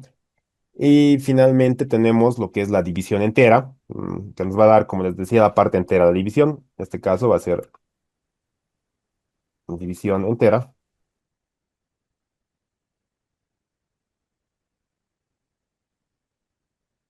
de b entre a en este caso, ¿no? Porque si lo hago a entre b es cero, ¿no? Va a ser menor a la unidad la división, porque es 3 cuartos y ya. Pues corremos la celda, ahí están todos los resultados, ¿no? Todos los resultados. Entonces, como ven, si yo le pongo una coma al print, automáticamente esto se va a volver en texto y se va a adjuntar a al texto que le precede, ¿no? Esa es la forma más simple, digamos, de poder presentar un resultado dentro de Python, ¿ya? Entonces, ahí está. Tengo las operaciones básicas elementales con Python. Entonces, como ya sé hacer las operaciones básicas, ya puedo pensar en ejemplitos un poquito más elaborados. Pero antes vamos a conocer también qué otro tipo de operadores hay. ¿No? Entonces necesitamos también conocer los operadores de asignación. Ya esto más lo vamos a hacer y ya vamos a ver qué ejemplos hacemos. Entonces aquí vamos a decir operadores de asignación. ¿Qué es asignación? Es para darle valor a una variable. Ahorita ya hemos visto cómo se crea una variable. Le damos un nombre, le ponemos igual y tres. Ahora en Python, ¿cuál es la convención? Que mi variable tiene que empezar por un texto, ¿no? Obviamente. ¿Puedo combinarle números después? Claro que sí. Puedo tener una variable A1, sí. ¿Puedo usar letras mayúsculas? En teoría sí. Pero hay un manual de buenas prácticas de Python que está en la documentación, ¿no? Seguimos en la página de descarga de Python, por ejemplo. Entonces aquí hay ese manual de buenas prácticas se llama PEP, ¿no? Aquí está PEP. Ya entonces, el PEP es como las reglas gramaticales, por ejemplo, que Python te recomienda que sigas para que tu código sea bonito, en otras palabras. No es lo mismo que en español tenemos reglas gramaticales para escribir bien, para que la ortografía esté correcta, ¿no ve?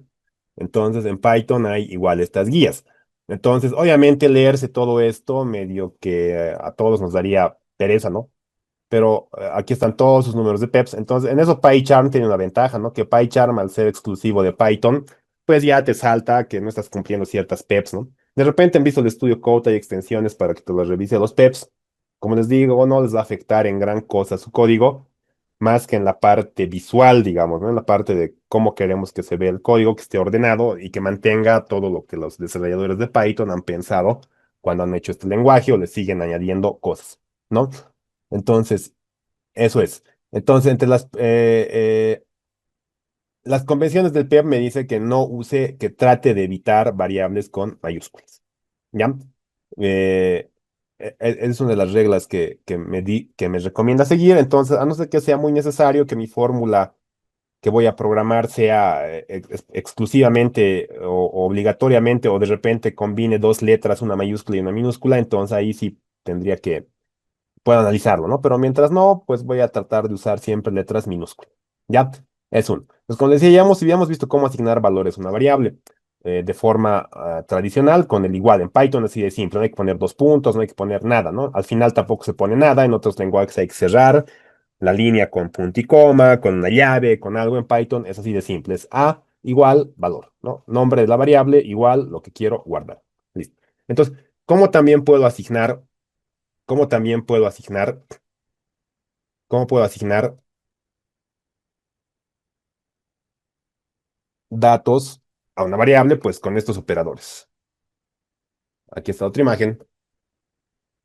No, entonces vean, este ya hemos visto, es el clásico. Pero vean, si yo quisiera sumar, ¿no? ¿Qué haría en otros lenguajes? Pues tendría que poner x es igual a 5 más 3, por ejemplo. Pero en lugar de hacer eso, Python me permite tomar este atajo, de decir que x es igual a lo que había en x anteriormente más 3, ¿no? Eso es lo mismo que escribir esto. De repente en otros lenguajes yo tendría que haber escrito de esta forma más larga. Entonces Python tiene atajos para las operaciones, para todas las operaciones básicas que hemos visto, ¿no? Que hemos visto. Entonces, si yo quisiera aplicar cualquier operación, operador aritmético básico, pues lo puedo hacer. No lo puedo hacer combinado con el operador de asignación. O sea, se va a hacer la operación y automáticamente se va a actualizar el valor. ¿Ya? Se va a actualizar el valor. Entonces, de esto no creo que haya mucho que explicar. Entonces, otro tipo de operador que sí va a ser útil, que nos va a servir para hacer comparaciones, para usar lo que son las bifurcaciones, ¿no? Esos son los operadores de comparación. Ya, los operadores de comparación. Entonces, eso más lo vamos a chequear. Markdown, vamos a decir aquí operadores de comparación.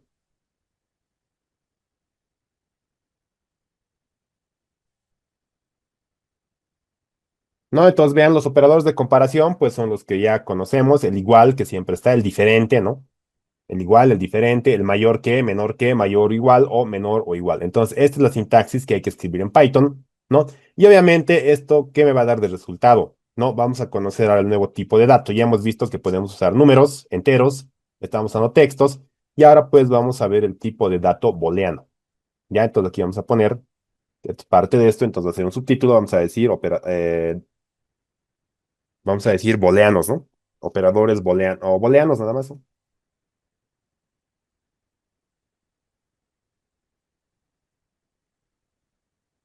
No, y es lo que hemos visto en nuestras clases de álgebra, de álgebra moderna, de lógica incluso, ¿no? De lógica matemática, donde hacíamos tablas de verdad con ceros y unos. Entonces, los tipos de dato booleano, pues básicamente son el true y el false, ¿no? O sea, el verdadero y el falso. Entonces, en Python, estos se representan tal cual son, ¿no? En otros entornos se representan con unos y ceros, en Python no. En Python es tal cual la palabra, ¿no? Entonces, ¿dónde está? Este es mi Markdown, adiós, este es Python, entonces está bien. Entonces, este es,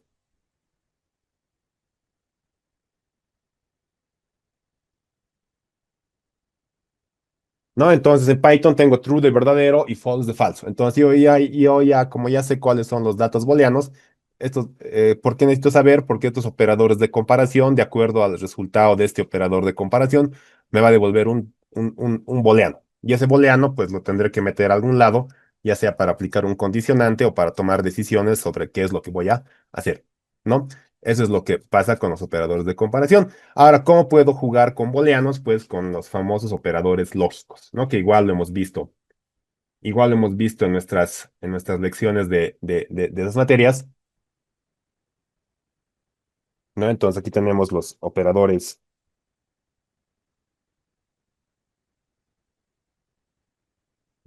lógicos y con esto podemos vamos a ver justito cómo se puede diferenciar. Entonces Python tiene tres operadores lógicos, los más elementales, el y, el o y el no. El no hay mucho que explicar, simplemente es negar, ¿no? Lo que hay, o sea, si era verdadero, me lo va a volver en falso, si era falso, me lo va a volver en verdadero. Ahora, el y y el o, pues son, si yo quiero saber cuál es el resultado, pues tendría que acordarme la tabla de verdad. O también, no sé, las mismas reglas se aplica a la gramática, por ejemplo, ¿no? La gramática con la que hablamos, sabemos que el y, cuando yo digo, es que incluye algo, ¿no? Digo, voy a comprar pan y huevo, por ejemplo. Entonces estoy diciendo que sí o sí voy a hacer las dos opciones, ¿no? Si no voy a hacer una de las opciones, es que estaría incumpliendo. Entonces eso ya me dice que va a ser verdadero siempre y cuando cumpla que las dos condiciones que yo estoy poniendo, o las dos cosas que quiero hacer. En lógica eso le llamamos preposiciones, ¿no? Si las dos preposiciones son verdaderas, pues me va a devolver verdadero. Mientras que el o, pues es igual que cuando hablo, o juego fútbol, o juego básquet, o pinto de negro, o pinto del rojo, o voy al estadio o voy a pasear, digamos, ¿no? O sea, el o ya me está condicionando a que elija una de las dos cosas, que no podría elegir ambas cosas. ¿Y esto cómo se concreta de forma más visual? Pues con sus circuitos lógicos, que es tal vez lo que todos hemos visto. Entonces déjenme abrir un cuadernito o aquí en la pizarra del Zoom. Lo podemos escribir donde se pone hoja blanca. Tu.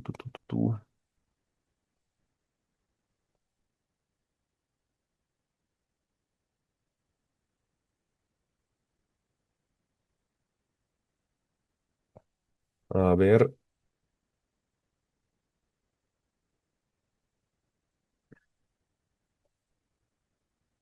creo que no está habilitado de hoja blanca. Entonces, a ver, deme 2 segunditos, por favor.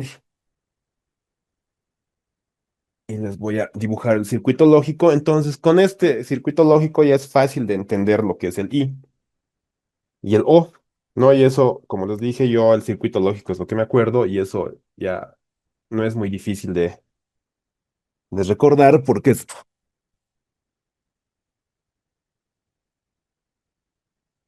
es más difícil aprenderse las tablas de verdad de memoria, ¿no?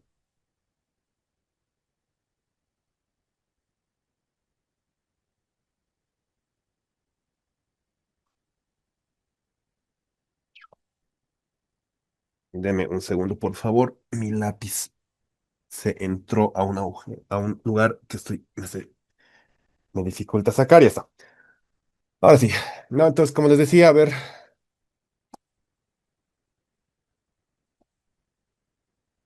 a ver,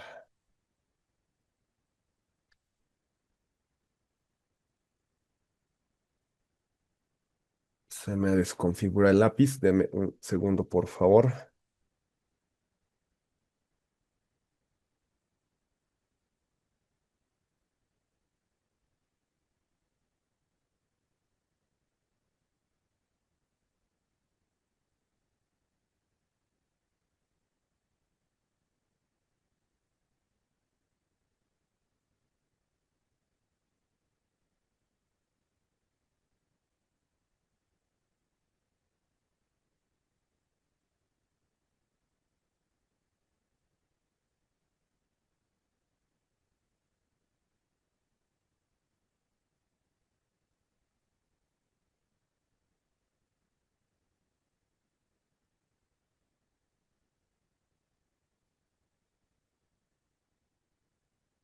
Ya está.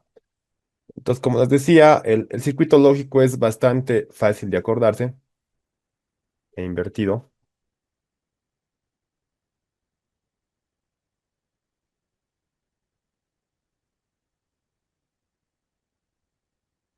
Bien, ahora sí. Ahora sí. Entonces, como les decía, el circuito lógico del I es lineal, ¿no? O era en serie. Entonces, yo tenía aquí dos lugares, o se representaba esto con foquitos, ¿no? A ver, lo vamos a hacer bien. Entonces, esto yo tenía acá, y aquí teníamos nuestro foco, ¿no?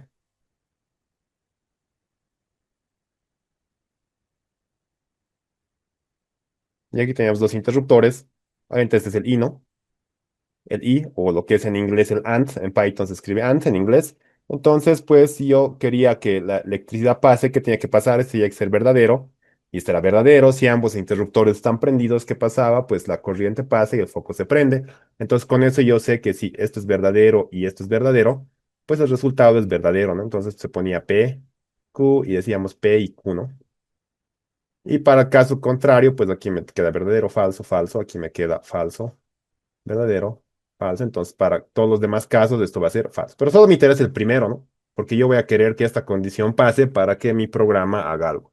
Entonces, lo mismo es con el circuito lógico del O. El O es un circuito en paralelo, donde tengo igual los dos interruptores, ¿ya?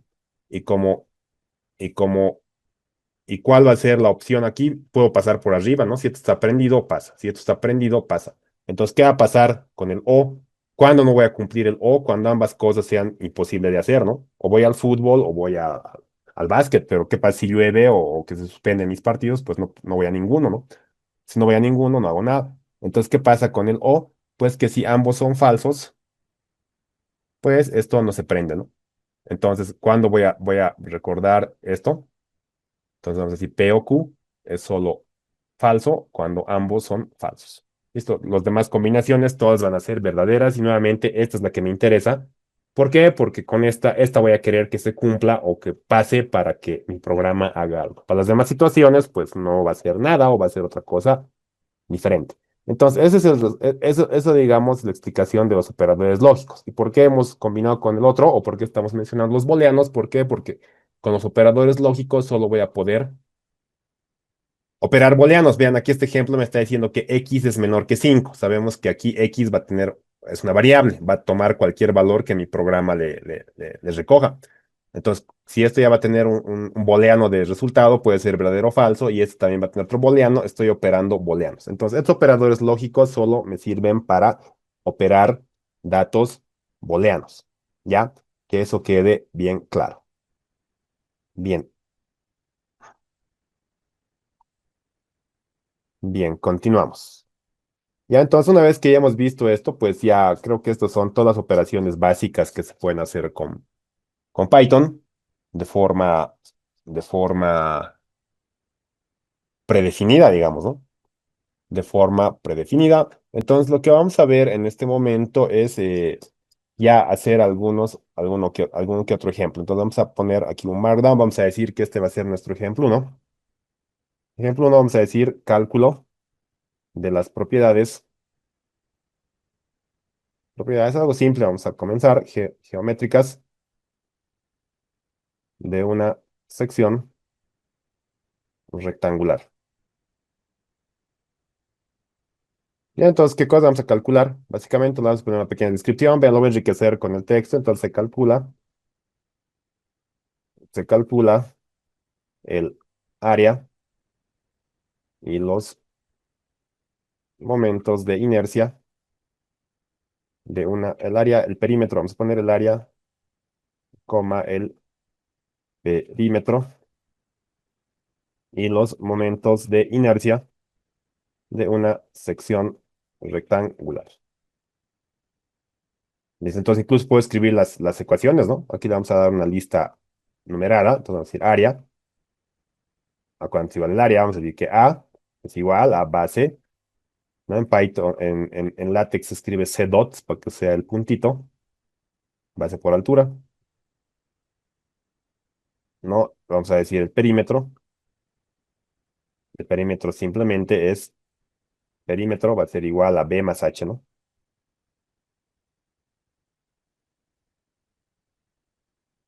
A dos veces B más H, así. Luego tenemos la inercia respecto a X. Suponiendo que X es mi eje donde va a estar la base, pues esto sería, mm, vamos a decir, ecuación látex, la inercia respecto a X, centroidal, obviamente, que es igual, vamos a decir que es una fracción, base, altura, al cubo, sobre 12. ¿No? Y exactamente lo mismo es la inercia respecto a Y. En la inercia respecto a Y, lo que va a estar elevado al cubo es la base, ¿no? Base al cubo, altura sobre 12. Listo, entonces vean, con eso ya tengo mis instrucciones bastante específicas con las ecuaciones detalladas de forma clara, ¿no? Porque estamos usando látex, ¿ya? Entonces, una vez que tengo eso, pues ya puedo comenzar a codificar lo que es Python. Entonces, vamos a decir que mis datos van a ser eso, ¿no? Vamos a decir que estos son los datos, vamos a poner un comentario, vamos a decir datos. Listo. Entonces, vamos a decir que quiero una base, por ejemplo, de 10 centímetros, ¿no? Le puedo decir aquí que estoy especificando con un comentario en centímetros, una altura de 40, por ejemplo. Listo, entonces voy a crear un área o una variable A, ¿no? Que va a ser base por altura. O base por altura. Listo. Luego vamos a crear el perímetro P, que va a ser a 2 por B más H. Luego la inercia en X. No, aquí, como les dije, si puedo usar mayúscula, no hay ningún problema si lo requiero. Entonces, esto sería base por altura al cubo sobre 12. Inercia en Y. altura, base al cubo sobre 12, y ya. Entonces, ahora, ¿qué me falta hacer? Me falta presentar, ¿no? Estos resultados. Vamos a print. Entonces, print lo más básico que vamos a decir, que este es el área. Entonces, hemos dicho lo más fácil, coma, ¿no? Coma el área. Perímetro. O simplemente con las letras, ¿no? Lo voy a presentar para no escribir tanta cosa.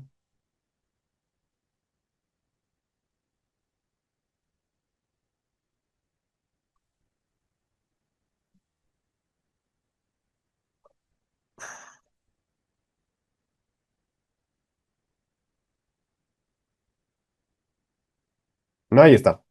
Entonces, vean, ya tenemos todos nuestros resultados. No, base altura al cubo sobre 2. Entonces, vean, yo estoy combinando, como les dije, texto en Markdown, que me da un formato bastante presentable. Ya estamos combinando ecuaciones en LaTeX, que me da una escritura matemática muy profesional. No, obviamente, esta es matemática muerta por ahora. Como les dije, si yo voy a seguir manejando Python, al final yo puedo tener un documento LaTeX base como plantilla y que los resultados que vaya obteniendo con Python pues se reemplacen ahí y tener un PDF final, por ejemplo, que ya sea uniforme, totalmente personalizado.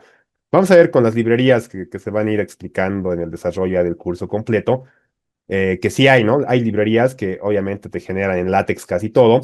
Ahí también vamos a ver cómo yo puedo configurar o exportar toda esta hoja de cálculo. Ahorita, ¿cuál es la desventaja de esto? Que es, yo quiero imprimir pues si yo lo imprimo como tal, aquí de Visual Studio Code es medio complicado. En Colab, por ejemplo, yo puedo tratar de imprimir, ¿no? A ver, aquí estoy en Colab. Puedo tratar de imprimir esto, por ejemplo, que es la hoja de bienvenida. Vean si lo doy a imprimir. Entonces me muestra, ¿no? Así, o sea, no se ven bien. Tendría que hacer coincidir cabalito en mi hoja y no sé qué, todo un lío, ¿no? Pero hay librerías que obviamente el formato sí me lo exportan a un PDF y a un PDF en formato látex, puede ser, ¿no? En un formato HTML. Tengo muchas opciones y esas librerías son las que... Si es, en este curso gratuito vamos a finalizar con eso, yo creo, con el ejemplo final que vamos a hacer, que va a ser un poquito más elaborado. Vamos a ver qué opciones tenemos para exportar esto a un formato ya que se pueda imprimir, ¿no? Que se pueda imprimir y presentar de repente. Y ahí tengo pues la opción de esconder estos códigos, ¿no? Estos códigos de repente no me interesa que se noten porque al final la escritura en Python es solo para la gente que sabe, ¿no? A alguien que va a revisar, no le va a interesar que aquí haya hecho mucho código, poco código, entonces solo le va a interesar los resultados, tal vez las gráficas que ponga y obviamente tus textos de ayuda. Entonces vamos a ver qué opciones tenemos para lograr esa presentación. Bien, no sé no sé si tienen alguna consulta hasta acá, ¿no? Antes de comenzar con el ejemplo final del día de hoy. Entonces ya hemos visto los operadores básicos, ya hemos visto cómo se puede asignar de forma directa, actualizar resultados o datos de una variable. Y nos faltaría, para finalizar la clase de hoy, cómo aplicar operadores de comparación, ¿no? Cómo aplicar operadores de comparación y tal vez combinarlo con operadores lógicos. A ver, no sé si hay alguna consulta.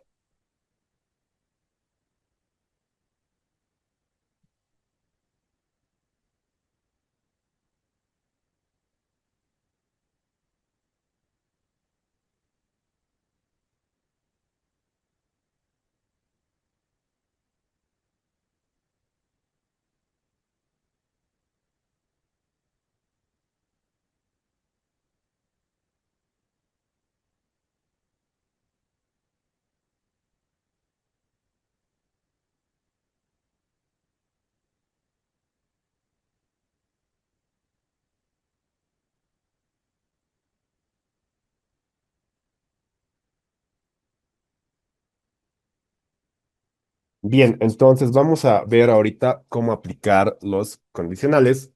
No, los condicionales es simple. Hay que saber cómo utilizar el resultado de un booleano, como les dije, lo voy a aplicar en condicionales. Entonces, ¿qué va a pasar? La mayoría de los programas o los más simples van a ser como estos. Van a seguir una estructura lineal de repente, ¿no? Van a seguir una estructura lineal. O sea, ¿qué quiere decir? Que las operaciones se van a hacer en forma vertical, en el orden en el que están escrito el código. Por eso los lenguajes de programación, todos se enumeran las líneas de código porque cada línea se va ejecutando una tras otra, ¿no? Una tras otra. Pero ¿qué va a pasar si yo quiero aplicar condiciones? Yo quiero que tener una o varias opciones de cálculo, por ejemplo. ¿Qué va a pasar en ese caso? Pues que voy a necesitar aplicarle una condicional, ¿no? Una condicional. Entonces, para esto, para ilustrar este ejemplo final, lo que voy a hacer es algo sencillo, ¿no? Vamos a ver nuestra primera estructura de programación, que va a ser la bifurcación if, ¿ya? Entonces vamos a decir aquí bifurcaciones, vamos a decir bifurcaciones, que simplemente esto que hace son mm, funciones. Vamos a decir, una bifurcación simplemente permite que el código tenga una o varias opciones de ejecución. Ya, eso es básicamente lo que hace la bifurcación. Y las bifurcaciones, pues, para entenderlas, su diagrama de flujo es bastante sencillo, ¿no? Todas se representan con un rectángulo así, ¿no? Tenemos tres tipos de bifurcaciones podemos tener. Las dos son simples, las más comunes y simples son esta, ¿no? En el caso de que yo tengo una condicionante o una condición que me dé un resultado verdadero, pues la primera aquí va a ser algo, ¿no? Vamos a tener operaciones uno, por ejemplo. No pueden ser varias. Y si es falso, pues no hace nada. El código continúa y el programa va a seguir, no va a ser afectado por esto. En el otro caso, yo tengo igual una condicionante, pero lo hice muy pegado. No, en otra situación, como les decía, yo tengo igual una condicionante.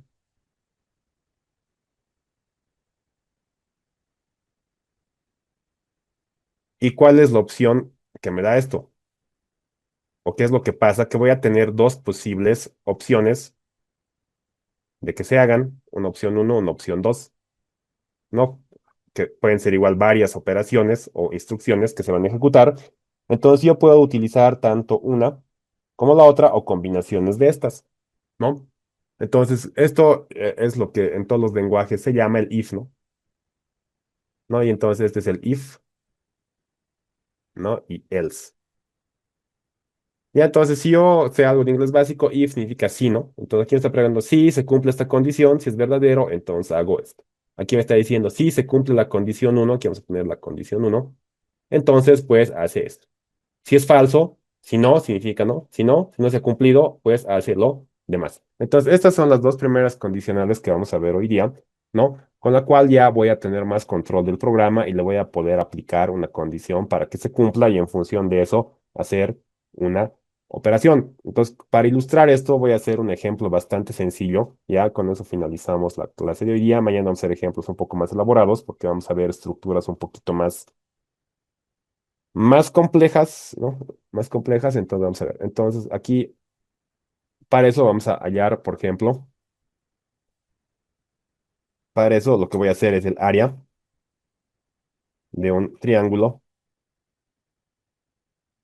de lados cualquiera. Ya, entonces, para esto, ¿qué se utiliza? Vamos a utilizar la fórmula de Jerome, ¿no? Utilizar fórmula de Jerome. Entonces, la fórmula de Jerome, ¿qué me dice?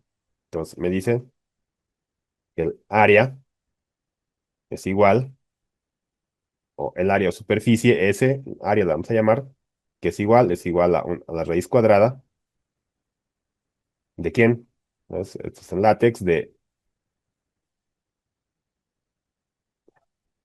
semiperímetro, del perímetro, ¿no? Por semiperímetro menos el lado A, semiperímetro menos el lado B, y semiperímetro menos el lado C. ¿No? Entonces, si mi triángulo tiene es cualquier tipo de triángulo, no necesariamente un rectángulo, porque de un rectángulo ya conocemos su altura, entonces un medio base altura, un medio de base por altura, ¿no? Entonces, yo necesito hallar el semiperímetro, entonces aquí vamos a hallar el semiperímetro o perímetro, vamos a decir semiperímetro. Perímetro es igual a A más B más C entre 2, ¿no? Entonces ahí está. Entonces estas son las formulitas que vamos a hacer. Entonces aquí van a ver cómo puedo aplicar la condición para detectar cierta situación. Entonces vamos a ingresar nuestros datos. Por ejemplo, voy a poner que el triángulo es el clásico 3 4 5. No, vamos a decir que el triángulo es el clásico 3 4 5 porque ya sé que su semiperímetro es 6 y su área también va a ser 6. Entonces son datos o resultados que puedo corroborar ahorita fácilmente.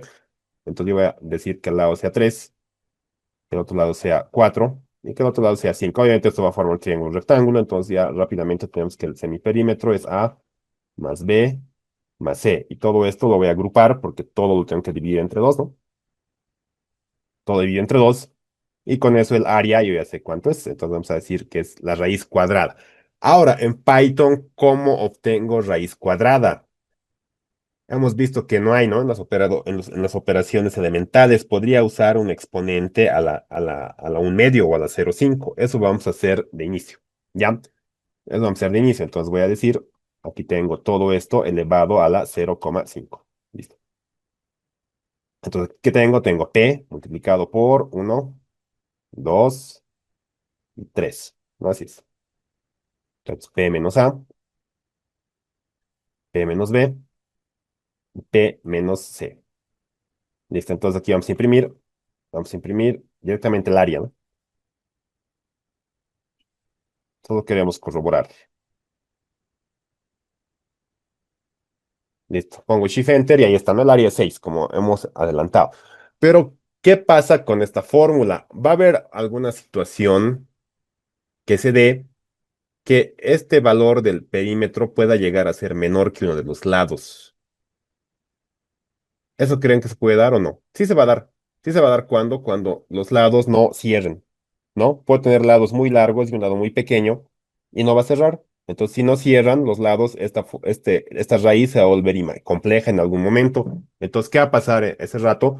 Pues yo necesito que esto se vuelva, me genere un mensaje para que me indique, que le dé una advertencia al usuario mismo, que tal vez está aprendiendo recién este tema, ¿no? Que uno de sus datos está mal y tiene que saber que, obviamente lo puede hacer con manejo de errores, ¿no? Vamos a ver eso más adelante, ¿no? Pero lo más fácil es poner esto. Entonces, vean, yo voy a crear el condicionante, ¿no? Vamos a crear el condicionante, entonces vamos a decir aquí, vamos a crear una condición. Entonces, para eso voy a crear una variable auxiliar, ¿no? O vamos a usar eh, un condicional simple, ¿no? Vamos a decir if, ¿no? Entonces en Python hemos dicho que se llama if. Entonces pongo dos puntos y vean, y automáticamente me genera este espacio, ¿no? Me genera este espacio. Entonces, perdón, la sintaxis de la bifurcación if se pone el comando if, ¿no? En Python se pone el if y inmediatamente al lado del if, pues se pone o la condición que quiero que se cumpla. Ya es un poquito diferente, ¿no? Entonces pongo if, entonces ¿cuál va a ser mi condición? Todo esto. Entonces vamos a decir si P, el perímetro tiene que ser mayor que A, pues vamos a poner mayor, yo no tengo mayor en mi teclado. ¿Cómo pongo símbolos que no hay en mi teclado? Pues agarro el buscador de Windows y abrimos el mapa de caracteres. Ya el mapa de caracteres, aquí está mayor, agarro, selecciono, copio, ¿no? Con control C, si digo, si esto es mayor que A, ¿no? Y también se tiene que cumplir que el perímetro sea mayor que B. Y también se tiene que cumplir que el perímetro sea mayor que C. No, todas estas tres tienen que cumplirse. Entonces, una vez que esto se cumpla, pues, ¿qué va a hacer el programa? Recién me lo va a calcular esto y me lo va a imprimir el área. ¿Ya? Eso. Y si no, no me lo va a hacer nada. Entonces, como quiero la segunda opción de la bifurcación, le voy a poner un else. Y pongo dos puntos. Y si no se cumple esta opción, vamos a decir los lados los lados no forman un triángulo. ¿Ya? Eso vamos a decir. Entonces, con esto vean, estamos ilustrando el uso de una condicional. Ya estoy diciendo que si los lados son mayores, esto es así, ¿no? No sé por qué le puse PA. No, el perímetro debe ser mayor a todos los lados, se debe cumplir las tres casos. Y si se cumplen las tres condicionales, pues obviamente me lo va a hallar el área, y me lo va a imprimir el área, y si no, me va a decir que los lados no forman un triángulo. Entonces vuelvo a correr mi celda, le pongo play, ¿sí está? Entonces, ¿en qué caso no va a cumplir? Por ejemplo, si a este le pongo 300, a este 400 y estos 5, ¿no? Es imposible que cierren, no va a cerrar gráficamente, entonces los lados no forman un triángulo. Entonces, vean, este pequeño ejemplo también ilustra que un problema simple, como es este, si yo no entiendo a profundidad, digamos, o no entiendo la naturaleza del mismo, me puede causar errores por datos que son incorrectos. Y si yo no voy a poder detectar qué me está generando el error, mucho menos una persona que tal vez va a querer usar mi código o mi programa como referencia, ¿no? Entonces, en este problema tan simple se puede presentar esta situación, no que se hallar el área de un triángulo cualquiera. Entonces, como les digo, esto incluso con un lado de 50 tampoco va a seguir cumpliendo, ¿no? No se va a cerrar. Entonces, gráficamente se comprueba, ¿no? Me dibujo un lado de 300, el lado de 400 con un compás lo abro, y el lado de 50 nunca voy a poder hacer que corte, ¿no? Nunca voy a poder hacer que corte eso. Entonces, de esa manera, pues, tengo que ir abordando los problemas que ya son más avanzados y que son de mi área de especialidad de repente, ¿no?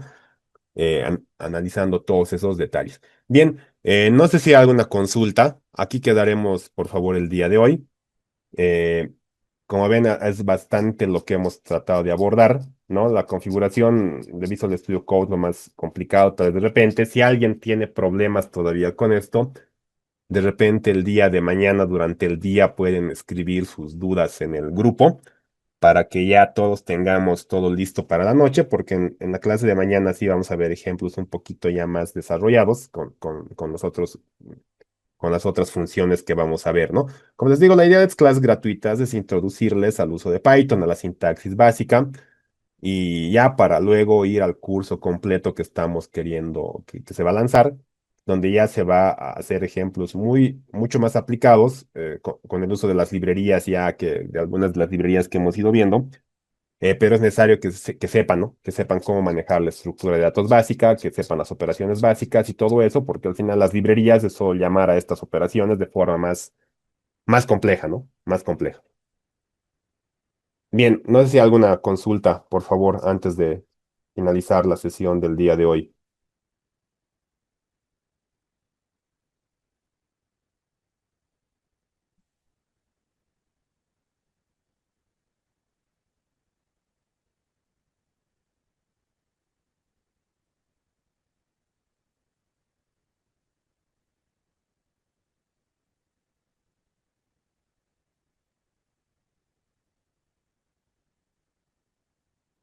Muy bien, entonces, como no hay más consultas, acá quedamos el día de hoy, por favor, y cualquier duda que tengan por el chat del curso, ¿ya?